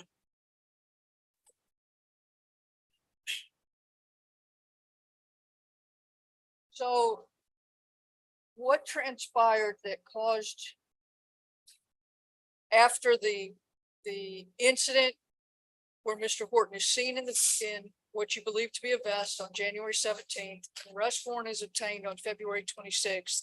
Then what transpired on March 20th between those dates to cause your agency to get a search warrant for his house? Oh, from the time that there's arrest warrant, I can't answer that. I was not there when they decided to get the search warrant. I was in McKinney. At that time, was the jail accepting this type of offense, nonviolent third degree And offense? February 26th, I believe that that's when they were going to start taking them because I can't remember the exact date of our meeting with the sheriff's office where they were advised by your office that they could not accept charges. And was that arrest warrant executed at the same time as the search warrant in March? Yes. Then I want to go kind of step by step through the timeline after that. After the arrest warrant and search warrants were executed on March the 20th, did something happen that caused concern within your agency about the warrants that had been obtained and the probable cause for those warrants? Yes, I Tell us- believe, Go ahead and tell us about that. I believe that the day that they executed the arrest warrant and search warrant was on a Tuesday. Don't quote me on that, but I believe it was because shift change was on Wednesday. And Officer Garza had asked Officer Mosley if she would send the return back to the judge for the search warrant. And when she saw all of the paperwork, she looked at the criminal history. And from the first charge on the criminal history of Mr. Horton, she believed that we had made a mistake and he was not a felon. So I was contacted by, at that time, Sergeant Bowles, who is no longer with our office, and stating that he thought that we may have possibly made a mistake and Gregory Horton was not a felon. So to err on the side of caution, I called you and we had him released from jail. So now you mentioned Officer Mosley. Is that Cassie Mosley? That's correct. And had she recently come back to or come to work at your department? That's correct. And is it fair to say that Officer Mosley has been a detective, has been a sergeant, has done more in law enforcement than just be a patrol officer? That's correct. Would it be fair to say that she has more experience in writing warrants than some of the patrol officers in your department? In my opinion, yes. And when she passed that information on to you, at the same time, did Officer Bowles contact Hillary Heisel, an assistant DA in my office? That's correct. And were you made aware that Ms. Heisel checked the conviction and said, no, it was deferred adjudication, it was not a conviction?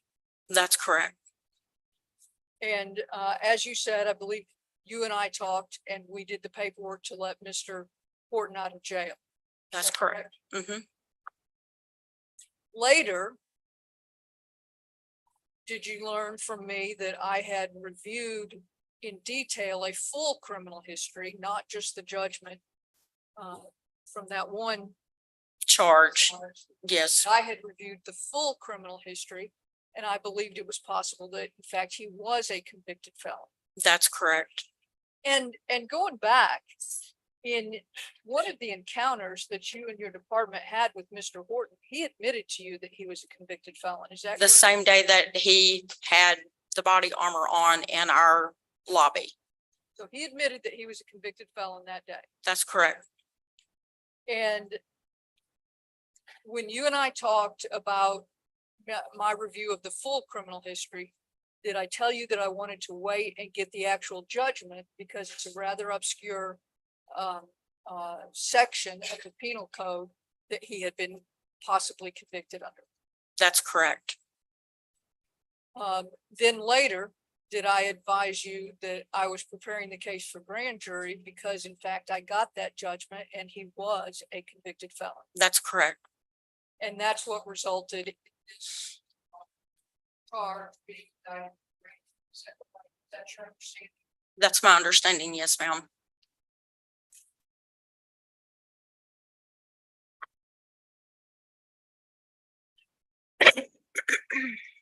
Steve, you've admitted today that you had promised to check. But anything that you or any member of the department did in this case, was any of it motivated by the fact that Mr. Horton is out? No. Was any of it motivated by the fact that the department has contact with Mr. Horton frequently on minor things? No.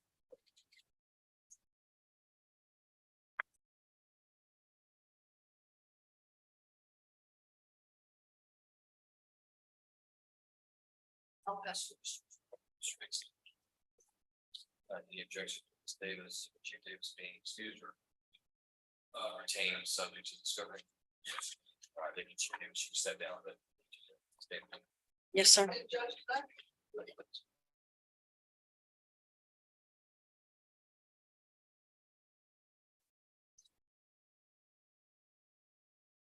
Set up an announcement to the council.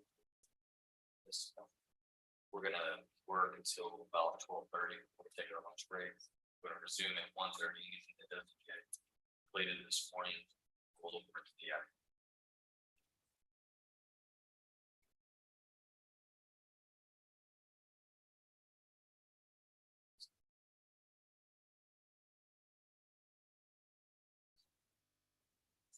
What approach is.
Mr. Baker, right where you're at, you're fine.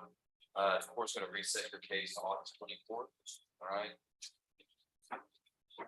State that not get notice of Travis, so once you sign notice of appearance, you're free to go.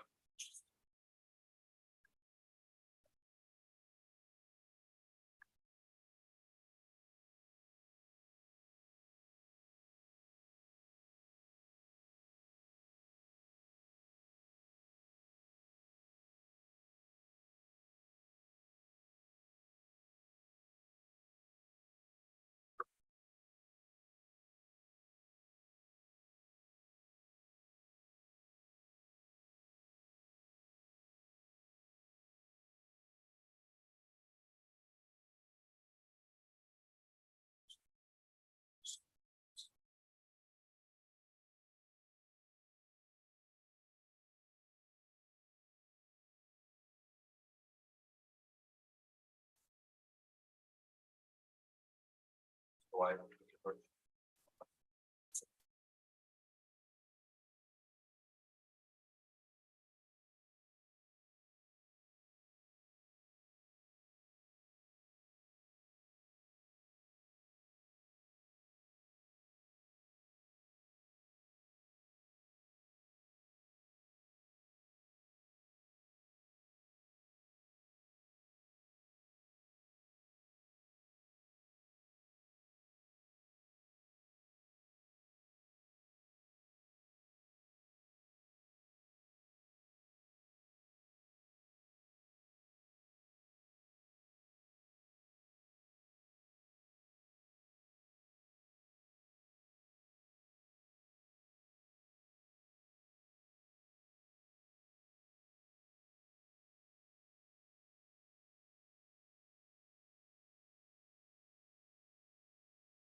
All right, Mr. Biggs, any other witnesses or evidence? We arrest Ms. Curry, witnesses or evidence?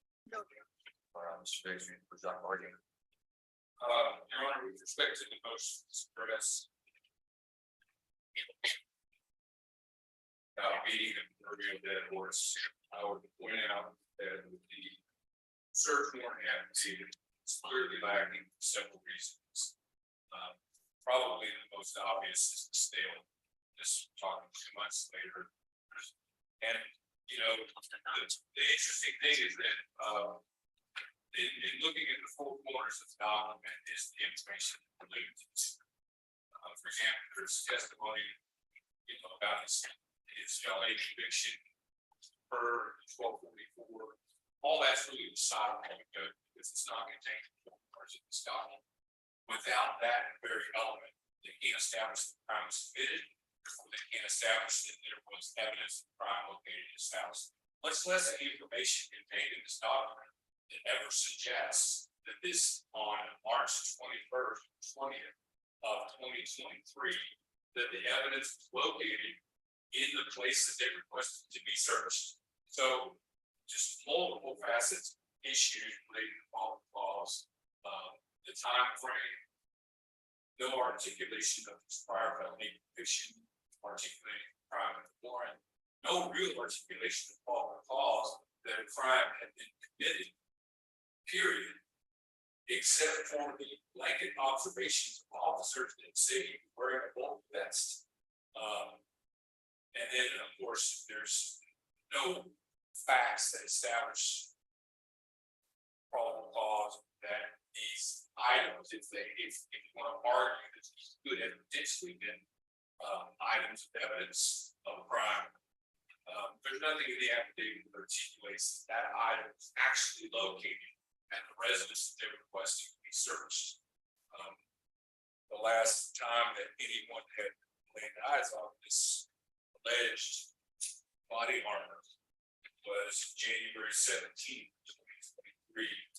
And as the court's aware, the evidence that's been submitted is the search warrant on March 20th, 2023.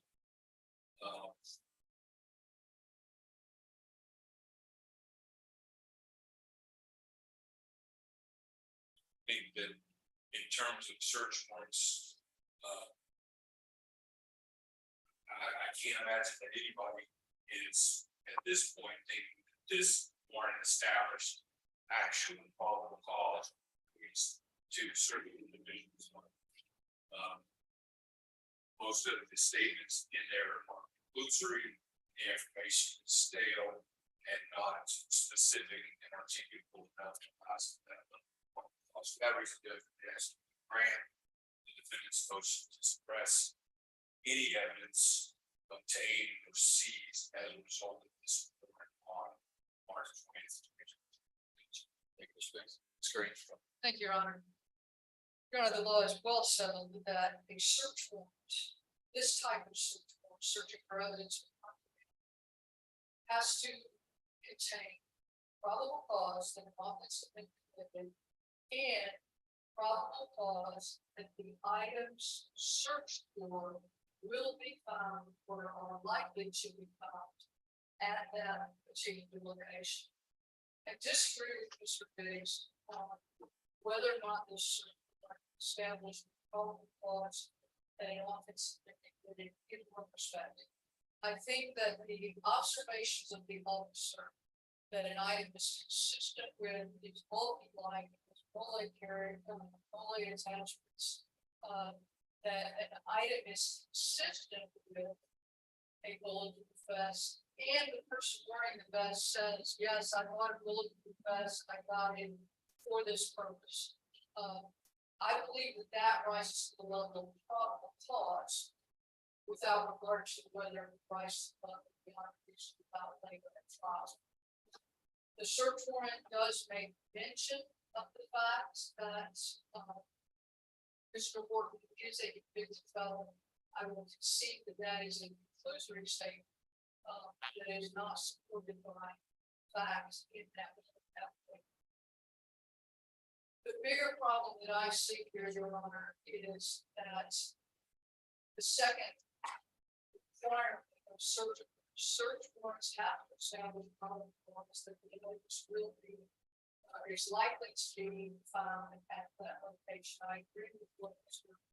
Biggs has said and what we got through Officer Rogers' testimony that there is nothing in the warrant affidavit to support a search for marijuana or drug. With regard to whether the search warrant affidavit established probable cause that look for the best, or the best, the both the best, the scene by the officer was likely to afterwards. It's 2 months later. Your Honor, will leave that issue with the court to determine whether that is particularly sufficiently in the warrant affidavit. I believe one other thing is abundantly clear that this is here. That is the officers acting for the faith. They believe he was a convicted felon, told them he was a convicted felon. They were relying on the wrong conviction, but in fact, he is a convicted felon. And I believe there's no evidence that officers acted any type of bad faith or ill motivation. Thank you, Ms. Curry. Your response, Mr. Biggs. Okay. What about your discovery motion? Have those issues been resolved, or is there an issue before it needs to go on? I believe that we've agreed that I filed a discovery motion, which granted, and she's looked at her system and realized there are some problems. So later, if we need to, I suspect, based on the testimony today, that discovery. Is there anything in your discovery motion that's not already covered in the court's standing pretrial cases? The only thing that would be covered, Judge, is he has asked, and I do believe it's false. He has asked for the evidence in the original terrorist threat case where Mrs. Williams were making that, but that's the only thing I saw to be outside the question. So Anything else, Mr. Biggs, that you're seeing outside of the court's No reason, no, Your Honor, and just so the court's aware, I'm familiar with standing order to file this motion. This needs to be tested even because they needed to know how this evidence was been part of this stuff. So you're not asking for the court to rule on your discovery motion at this time? You want me to wait, hear from the parties? I don't think there's any reason not to grant it, Judge. So we'd ask you to wait and grant it. That you're asking? Okay. All right, then the court will grant it, based on the agreement, the court will grant the defendant's motion for discovery of evidence. And then the court will take the motion to suppress under advisement and issue a written ruling on that, and provide that to counsel via email. All right, anything further in this case? All right, let's set Mr. For the docket call.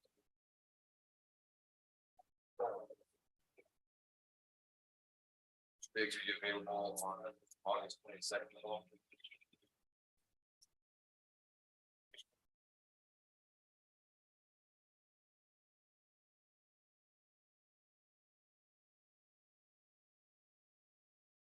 It's sure.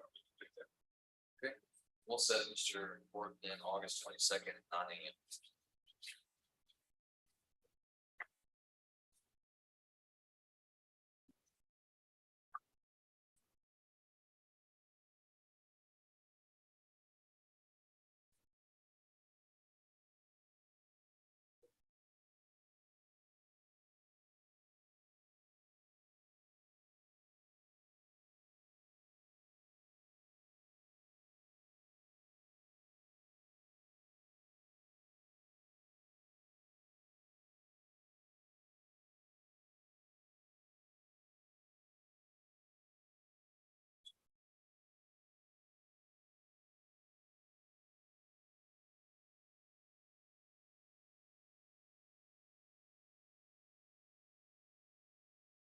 Craig, I'm sorry to interrupt, but I need to deal with Mr. Sarate. He's still on the morning docket, Mr. Jaime Sarate, pro se. It would be excused, Your Honor. Yes, yes. Good to see you.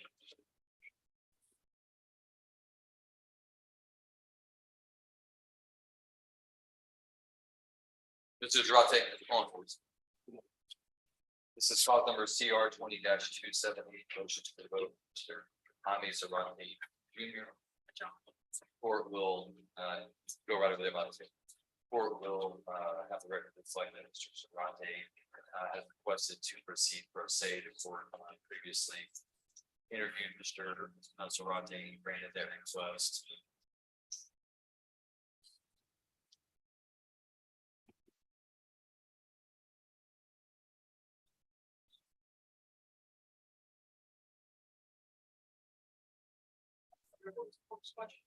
I just wanted an update on if there's any kind of resolution in this motion for vote.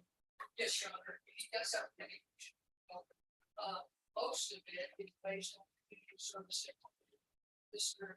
I visited with Mr. Durante last time he was here, told him the importance of this, the importance of avoiding assault and violence conviction. In that interim period, he has completed all of his community service now. Tells it, he sets the fire. Before August 10th, he tells us that we get all money paid by then. And go to court with Docket 7 of August 8th. We would have to come back then. And hopefully that's paid all that by then.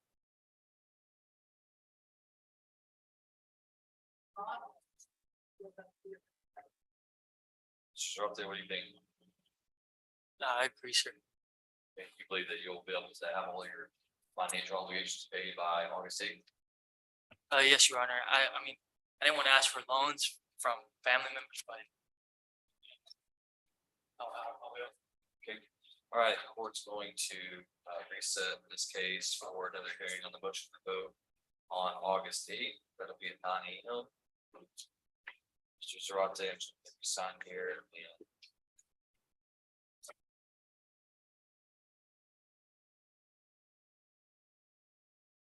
good copy. Good.